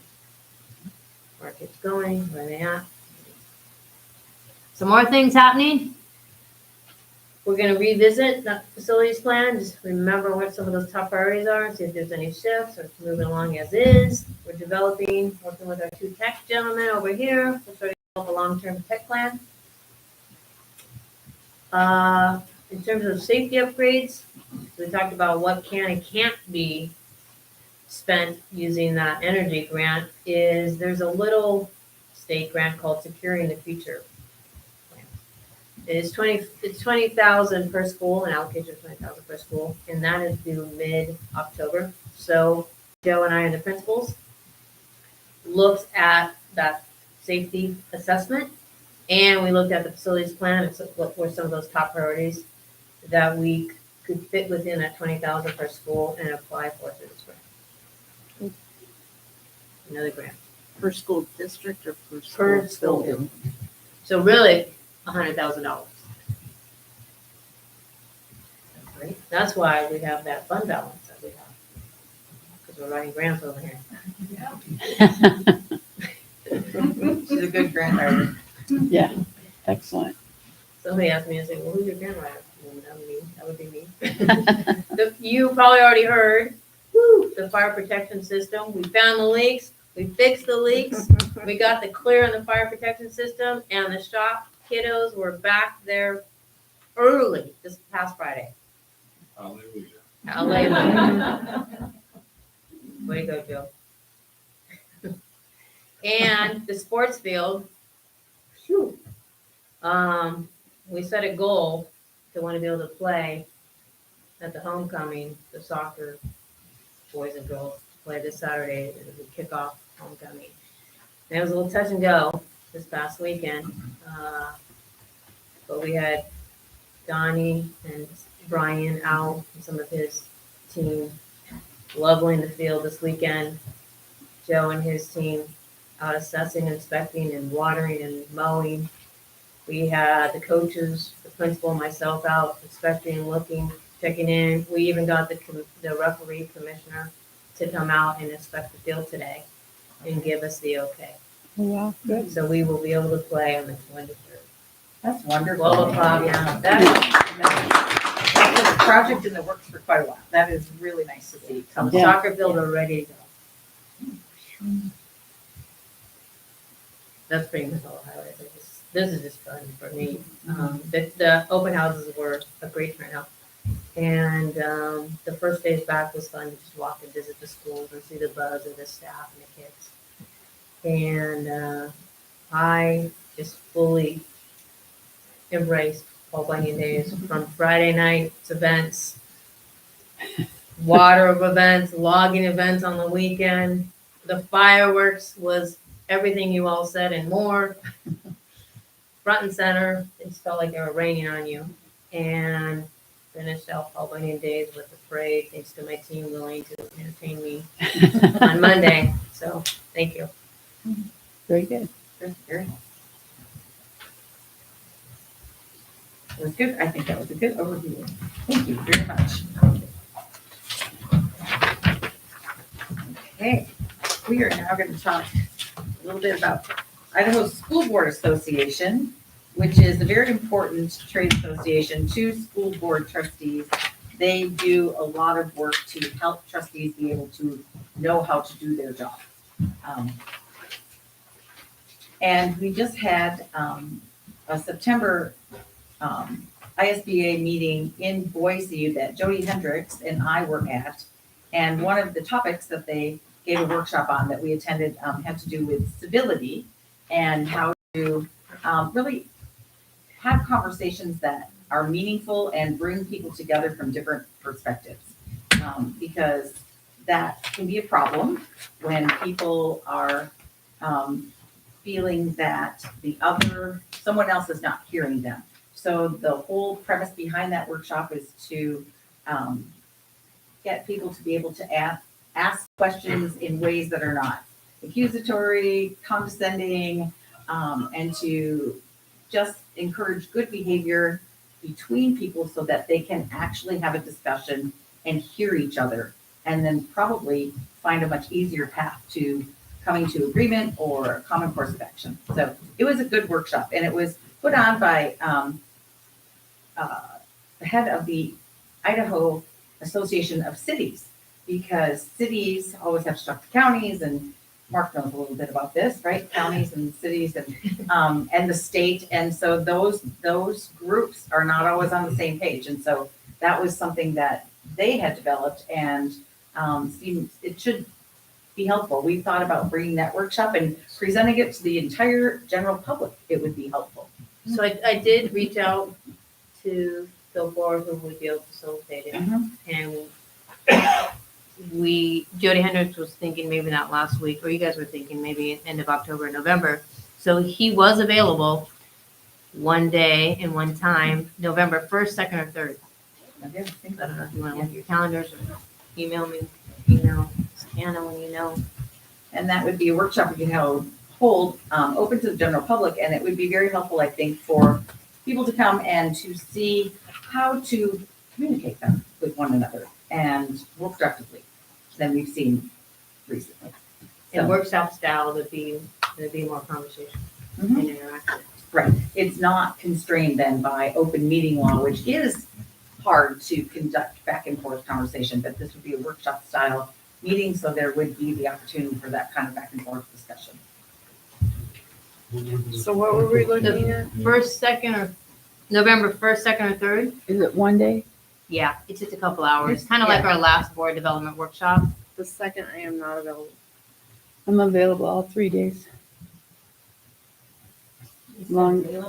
Available after 10. It'd be in the evening probably, so Yeah, probably late afternoon. public will know like that. You did 6 To o'clock give them a last few time. problems, yeah. First or third are best. Yeah, the Wednesday the first I would be like the good. Wednesdays. I like Wednesday the first. We're used to Wednesdays. Sounds good. 5 Golf o'clock is time. over. Okay, so what is this called? Civility workshop. Right. Phil Gore would be our facilitator again. Well, he was November awesome at 1st. the last one. He was really, really effective. Yes. Yeah. We'll just have to figure out a time Time and place. here.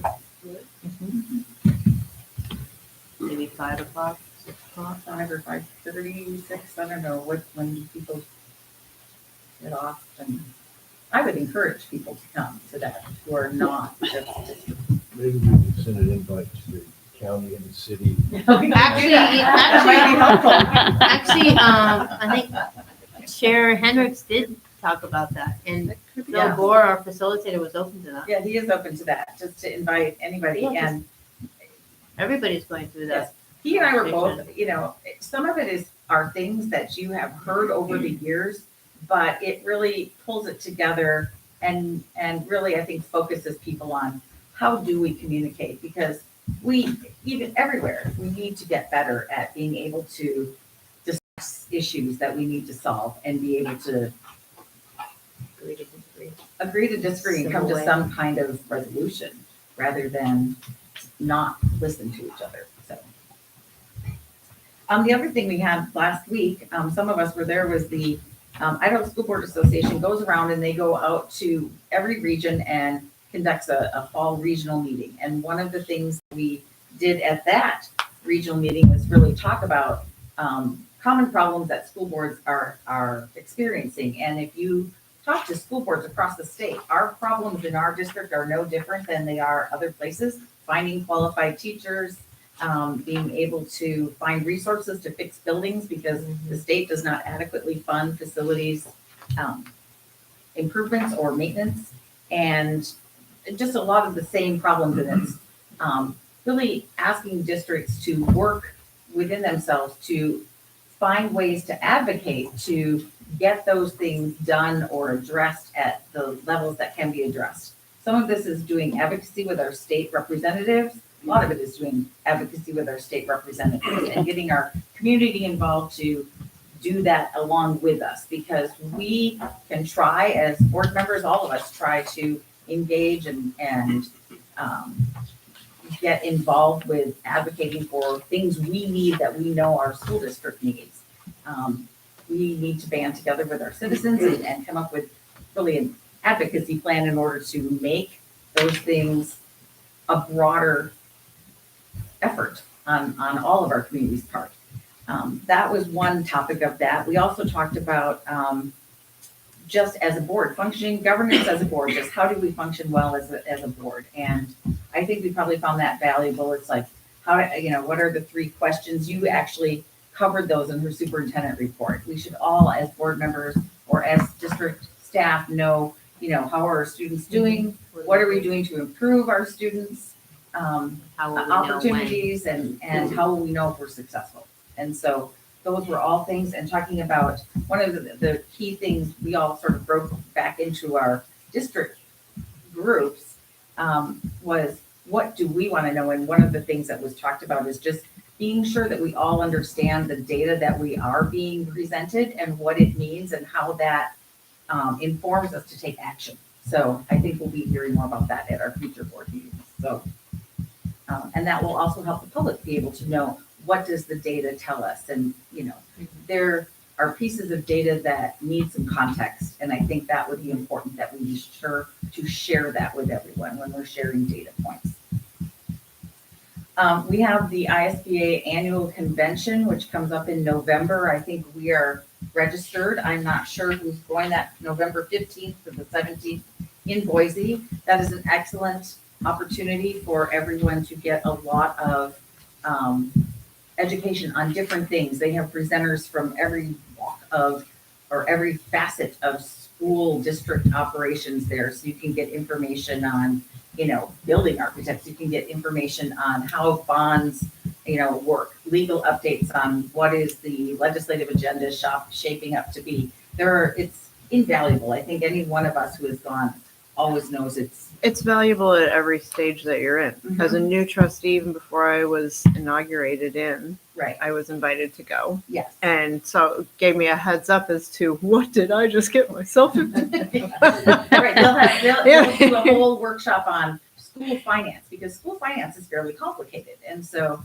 it will sit you down and walk you through. You have to be sure you drink before you go to that one. Yeah. But it is good. It is excellent education. It's done through the State Board of Education comes and does that for us at the ISBA convention.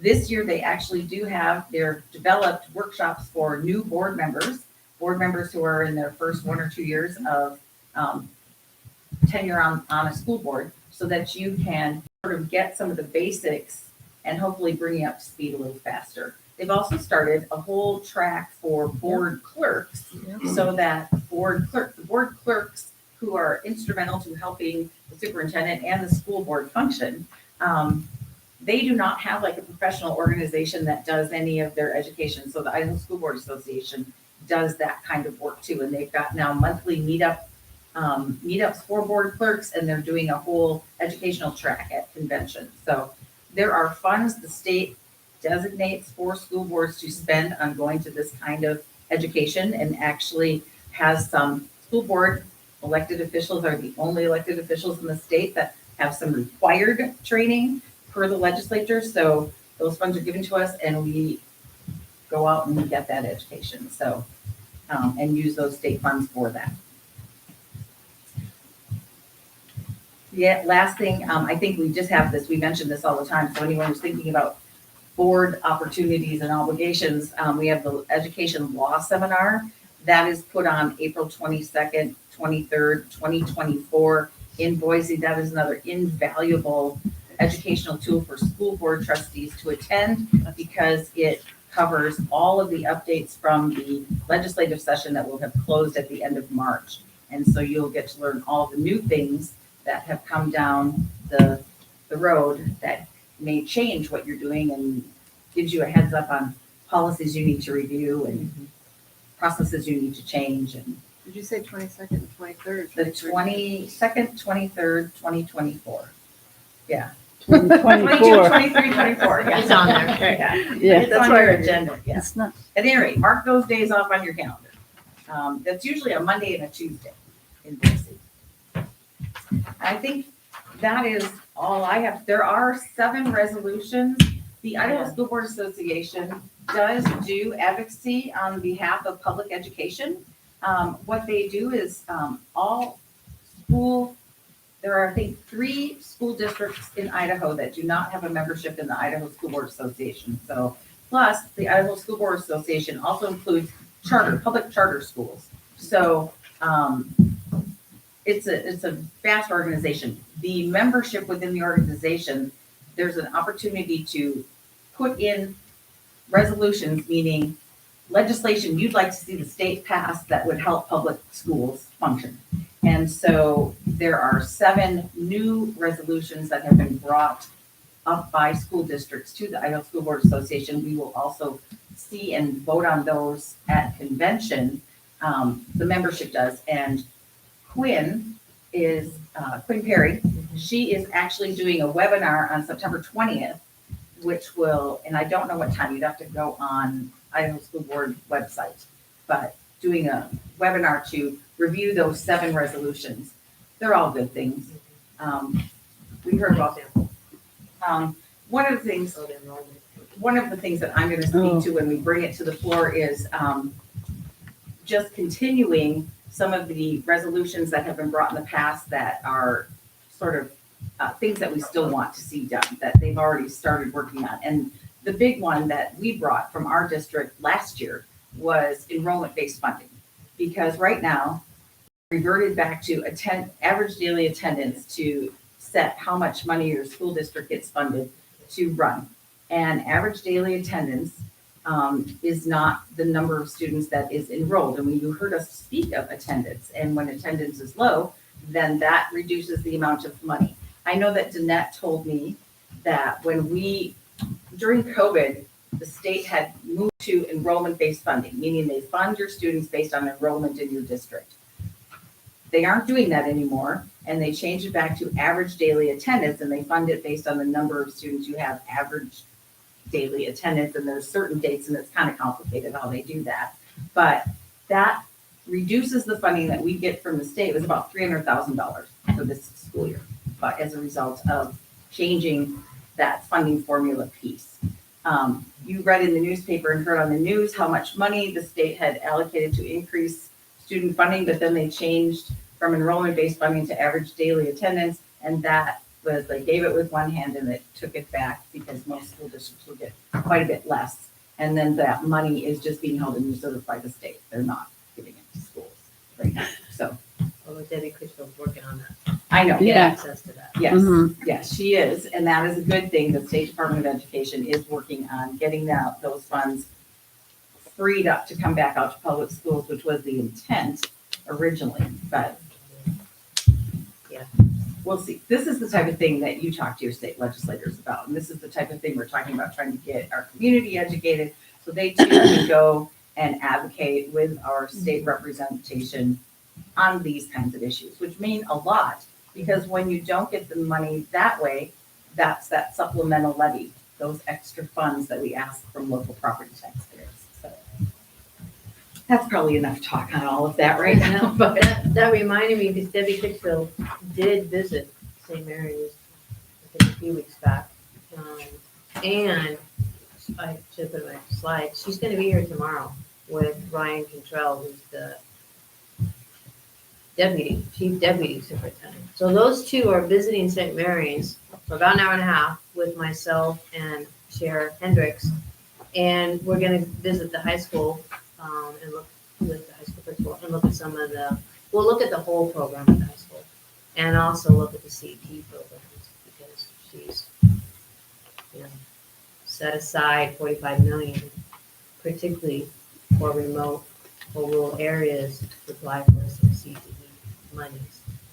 And we're looking to apply at the high school, which would become 712.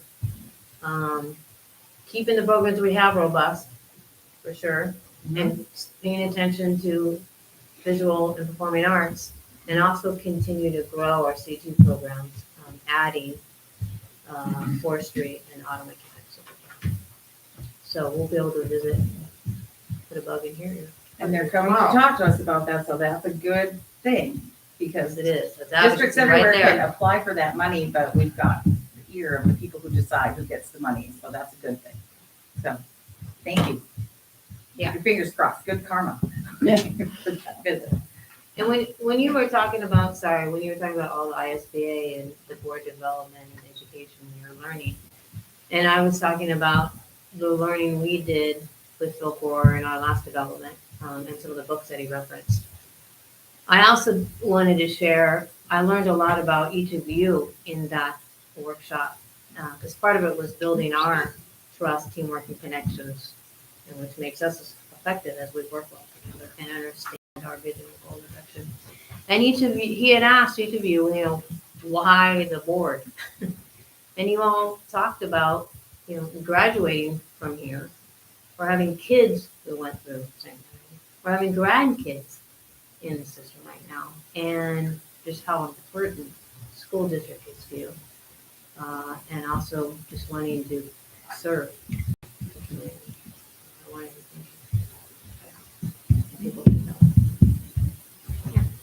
Okay, we're gonna go to the next item on the agenda, which is the 2023-2024 district enrollment.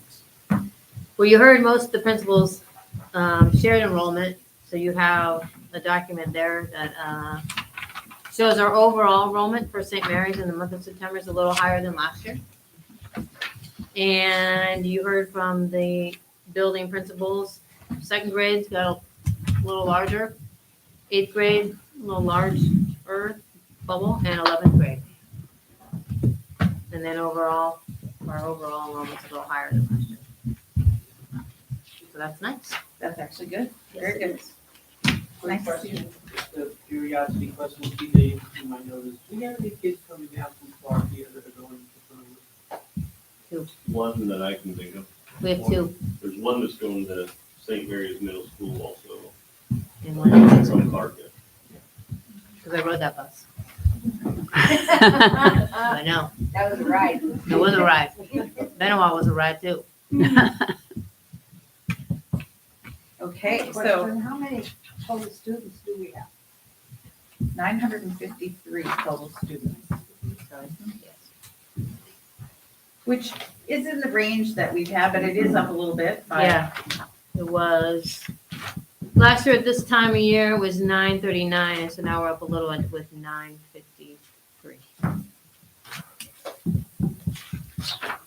So now, Dr. Rich is going to talk to us about the district continuous improvement plan, 2023-2024. That is a plan we have to prepare every year and submit to the state. So take it away. Yeah, here's an update. Oh, thank you. More than the plan, I'm going to talk about the process. So we're getting input from staff and families next week. This is a draft so far, but the data's unofficial. And so really, I just wanted to share that we're getting input next week from staff and families. And then I do submit a draft by October 1st. That's required by the state, and it'll say draft. Because once we get input and I revise this plan based on the two goals that the state's asked for us to put in this continuous improvement plan, which is early literacy, which is part of our overall strategic goals, and college and career readiness, which again is part of our 5 big goals. So we'll submit that on the 1st as a draft after we get input. So I want input first. And then I'll bring back the plan for approval in our October board meeting, which I think is October 9th. It's actually just right around the corner. So you'll approve it then. Yeah. And really tonight was just to let you know we're on track. We're getting input. We're getting the data. And then I'll bring it back for approval. This informs October. our strategic plan probably in the long run. And it also is, sets really the data metrics, the data points that we will strive to achieve over this school year. So So we'll see the draft on the October board meeting? No, this That's is, the this is a final. little bit of a draft right now, because I punched in some of the data, Mhm, and it's around early literacy, which is the goal the state asks us right, to include. And the other goal is around college and career readiness. So you can read this draft, mhm, and the data points are pulled from the state already. And then in terms of the narrative, it's like, reflecting on if we met the goal or not from last year. And then what are some steps we're gonna do to continue to grow our early literacy? And what are some of the steps we're gonna do to continue to support kids being college or career ready? That's the end I'll get in next week's meeting. And you'll see that updated in its final form for approval in October, okay. So we'll see it before the October meeting, at the October meeting. at the, Yeah, you'll see it before when you see it in the board. Correct. okay, Correct. You'll have time to read it before you come to the board meeting. right. Yes. That's what I was asking. Good question. Okay, any other questions on that, folks?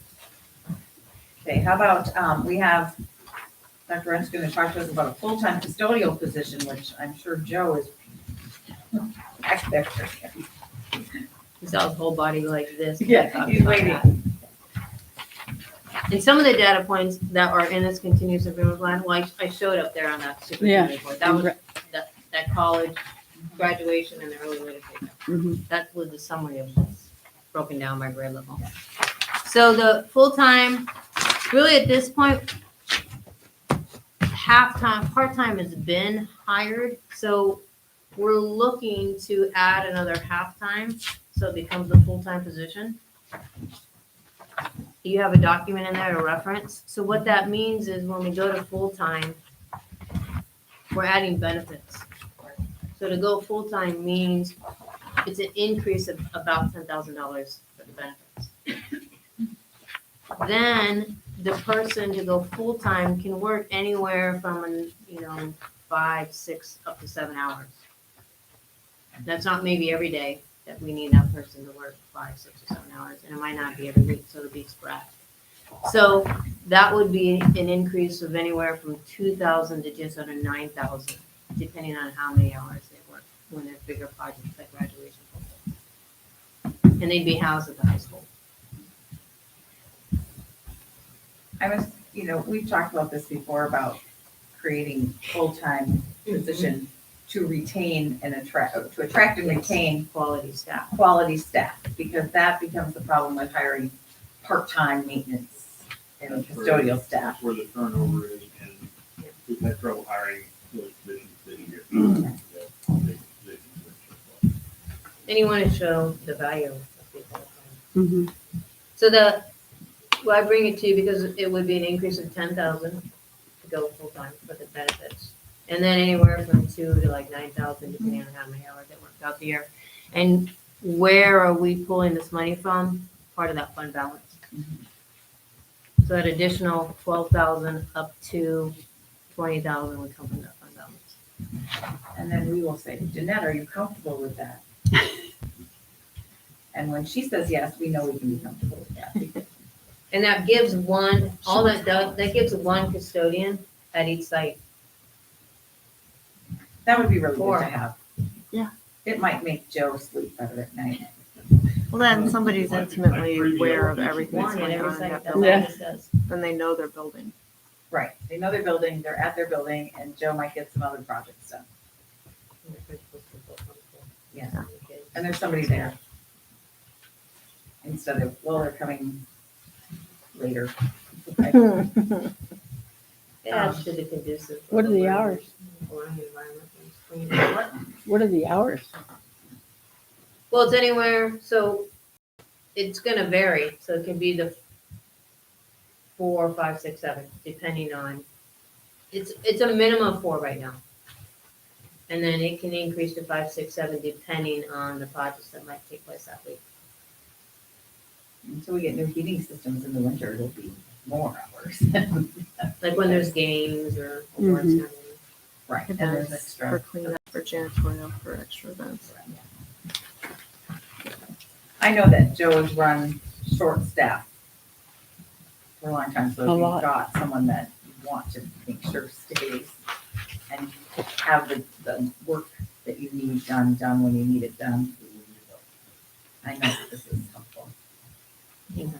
Okay, I think that's an action item later. Yes. So, That was a discussion for now. We'll take action later.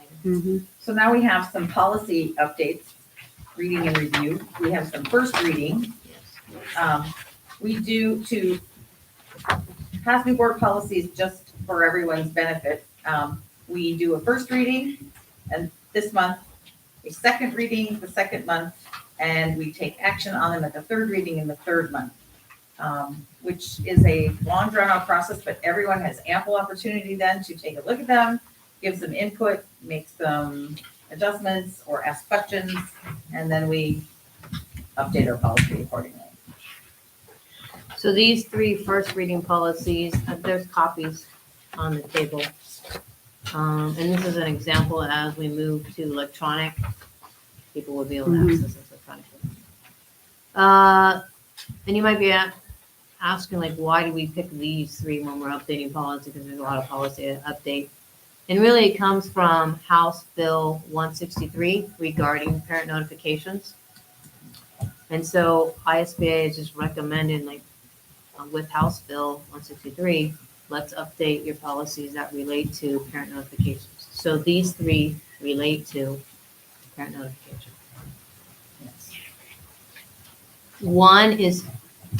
One fix we're gonna make is that it's supposed to read suicide prevention. Mm-hmm.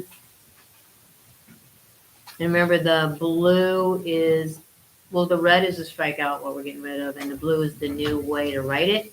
Looking at ISBA's model policies that align again with H Bill 163. The biggest change, I guess, most of it's very similar. What the state has added and what we're adding is if staff notice a change in a student's behavior, we are to notify parents. That's the big change in this policy. Right. One thing I noticed under F was Actually, all three of them. on in F where it says designation of Danny Blackwell. Should it actually have somebody, that person named or their title? I had that too. I Yeah. have a bunch of things on this one that I. We'll go to love. title. Yeah. We'll go to title. Yes. Because that person Because can that change at any It time. has to change. The designation of a suicide prevention coordinator assigned by the state. So, yes, and I just had a couple of suggestions structure-wise, which I will give to you.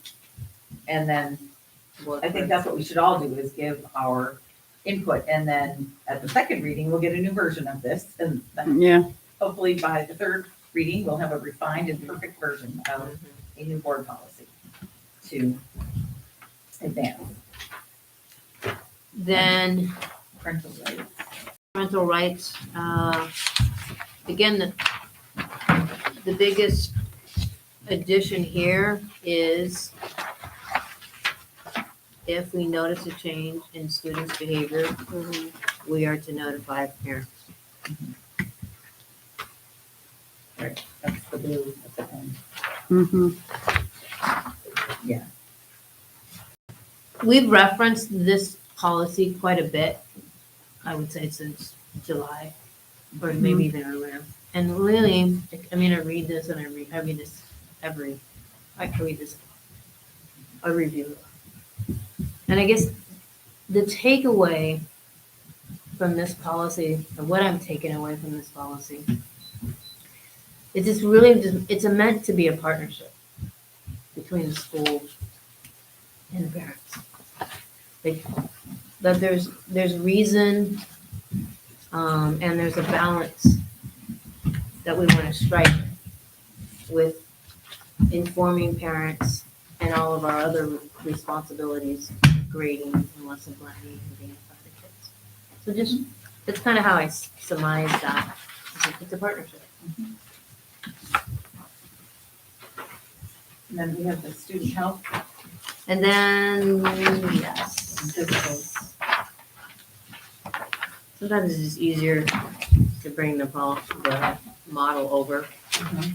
Again, the biggest addition here, or revision, is, one, we notify families, like we always have, if there's any type of screening, like the hearing screening, athlete exams and school, I'll say that again. Scoliosis. Thank you, scoliosis. And then also, if there's any change that we notice, that staff notices in student behavior, we notify parents. There was one thing on the very back page, the very, very end. I don't even understand why we even have this last phrase in there. I don't see it practically ever coming up in reality, where it says dispensing emergency contraception under the prohibited, abortion-related counseling and referrals prohibited. So it's all the prohibitions against They can't. counseling and abortion, but then at the very, very, very end, it says dispensing emergency contraception, except in the case of rape. I don't see why that is even in there. It came from the model policy. St.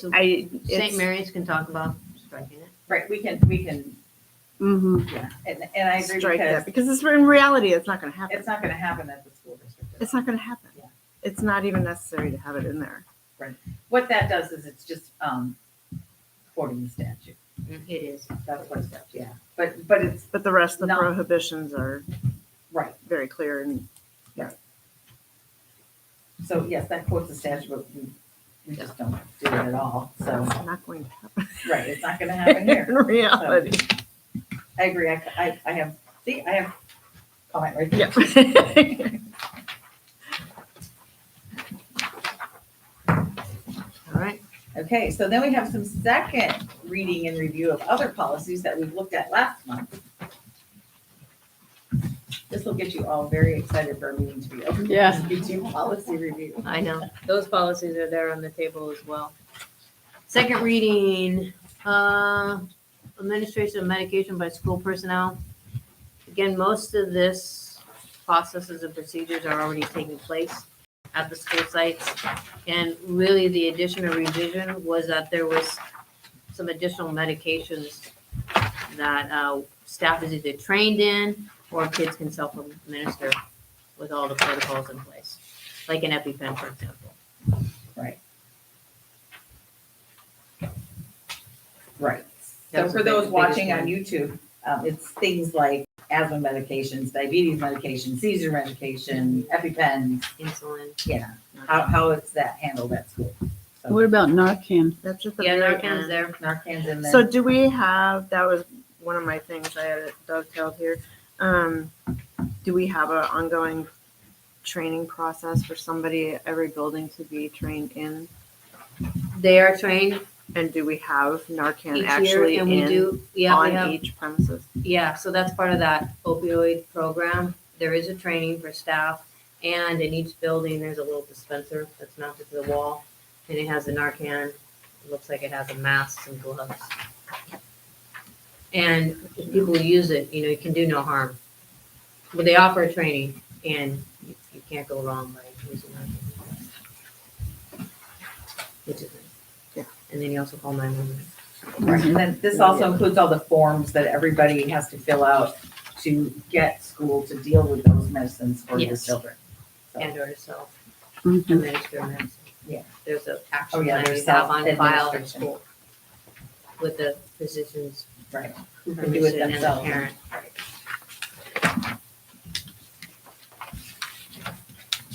okay, and what, the next one was school day? Yeah, which we did the first reading, this is the second reading, this is already happening. I know it's a long time. is that this came about from last spring, that there was 10 minutes added to the instructional day. And then the total school days went from 190 to 187. But the instructional minutes stayed by adding 10 minutes to each school day. So it's because the school days drop down, so Yeah. 10 minutes more a day, because I've had a few of Why? my people ask me why, and I had to do a lot of figuring. Yeah. That's why I Fewer remember school days this when for we those did this. professional release days, Mm-hmm. yet the same amount of instructional minutes we wanted to give kids. Okay. And then we reviewed the visitors to schools. The visitors to schools and the sex offender, we didn't have a visitors to school. We only had sex offenders. So we created the visitors to school. It's a lot nicer, more welcoming. It is much. And we incorporated the policy that has to take place if a sex offender visits school. We incorporated that into the policy, visitors to school. So it's one policy. What do you do when visitors come to school? Can parents have lunch with their kids?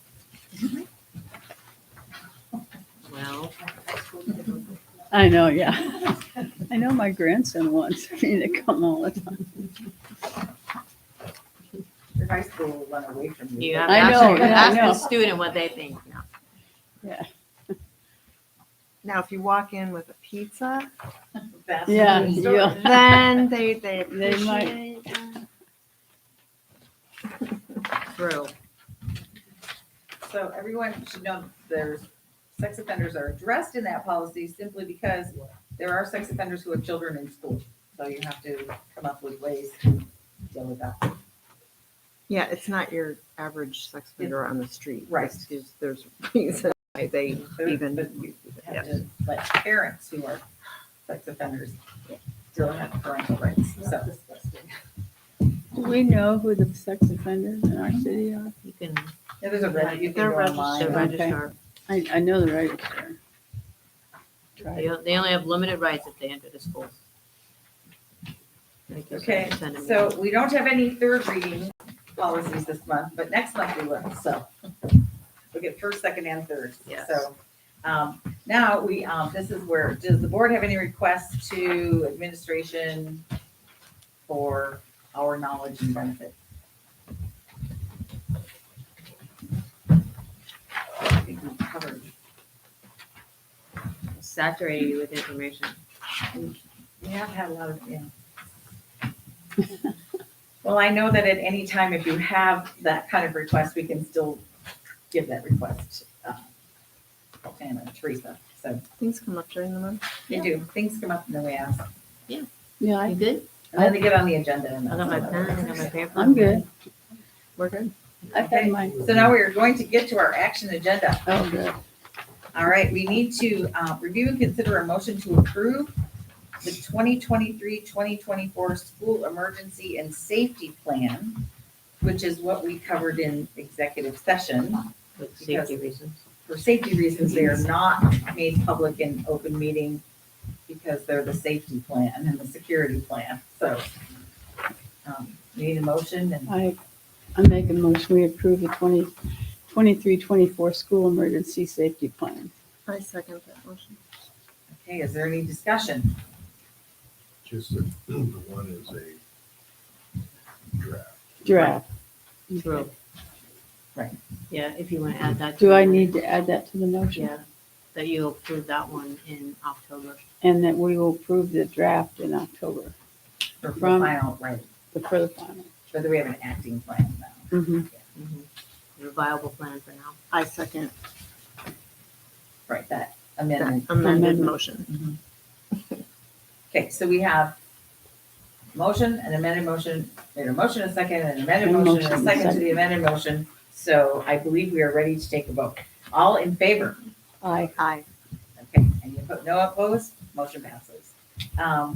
We have to review and consider a motion to approve the classified salary schedule, which is on here. Yeah, it's in Q. And really, all we're asking is we have a few retired certificated teachers, and we've rehired them in a paraprofessional position. So we want to place them on the farthest column, which is column 8, I saw that. based on their That seems reasonable. experience, So we've already approved this, but it is adding that, sort of like we did where with to the. place the certificated that are now paras, where to place them on the salary schedule. We did this with the retired bus driver. who That came was, back. that's what I was gonna Yeah. reference, is the retired bus. Right. This is the retired teachers Teacher. coming back and being paraprofessionals, Okay. and we're gonna pay them higher, on the higher end of our classified salary. In the current position. In In the the current current position, right. Yes. Based on, because of their experience. Right. Oh, okay, yeah. It needs to be us, retired from here. Okay. Right, it says, Right. St. Mary's School District, retired certified teacher rehired in a professional position gets to be placed on a higher rung of the classified salary scale. So it's specific, so that we can convince those people to come and do those jobs. We won't add that to the Well- motion. Okay, no. So we need a motion. Okay, I'll make a motion to approve the classified salary schedule so that retirees come back at a higher salary. Second. Is that a higher salary or at their retired? It's a Or lot at- lower. It's a lot Way less. Lower. Lower So than it comes their- back higher, not starting at the beginning, right? At the advanced The on the farthest. scale. Most advanced on the scale. On the classified yeah. scale. Does that motion work? Mr. Reynolds and second. Yes, I second. Okay. Do we have any more discussion on that point? Okay, all in favor? Aye. All right, none opposed, motion passes. We need to review and consider a motion to approve an additional full-time custodial position, as we just discussed. So moved. By second. Okay, we have a motion. Pick one. Okay. So we have a motion, we have a second. Do we need any further discussion? No. Everyone says no, then all in favor? Aye. Aye. None opposed, motion passes. We have a review and consider a motion to approve amended non-transportation zones. Mhm. And I think we're gonna hear a little bit about that. Yeah, So we have that in here. you don't we? do, you were missing the top one that was on there in August, so I gave you a revised copy. Okay. It's a little more accurate, if you will. We approved the non-transportation zones last month Mhm. in August. So those all remain. There's an additional one that was a non-transportation zone when we started the school year. We just didn't have it on here, so we're bringing an updated, amended, more accurate document that matches how transportation is actually operating. So the Tyson, Sheep Creek, that like Cherry Creek and all the others, the stops are at the highway. Okay. It goes to safety, it goes to reducing the length of time on the bus, and it goes to the bus shortage, driver shortage that we have. Now Renfro and Jones Street, they are stopping there. Jones Road. So for where Pokie Creek Road meets Renfrew Creek. So how far do they go up Renfro? Well, Jones is about a mile and a half. To Jones Road, and And then that's they where they turn around stop right and there, turn yeah. around. So there was about anywhere from 5 to 7 kids, because they had 2 addresses that we pick up.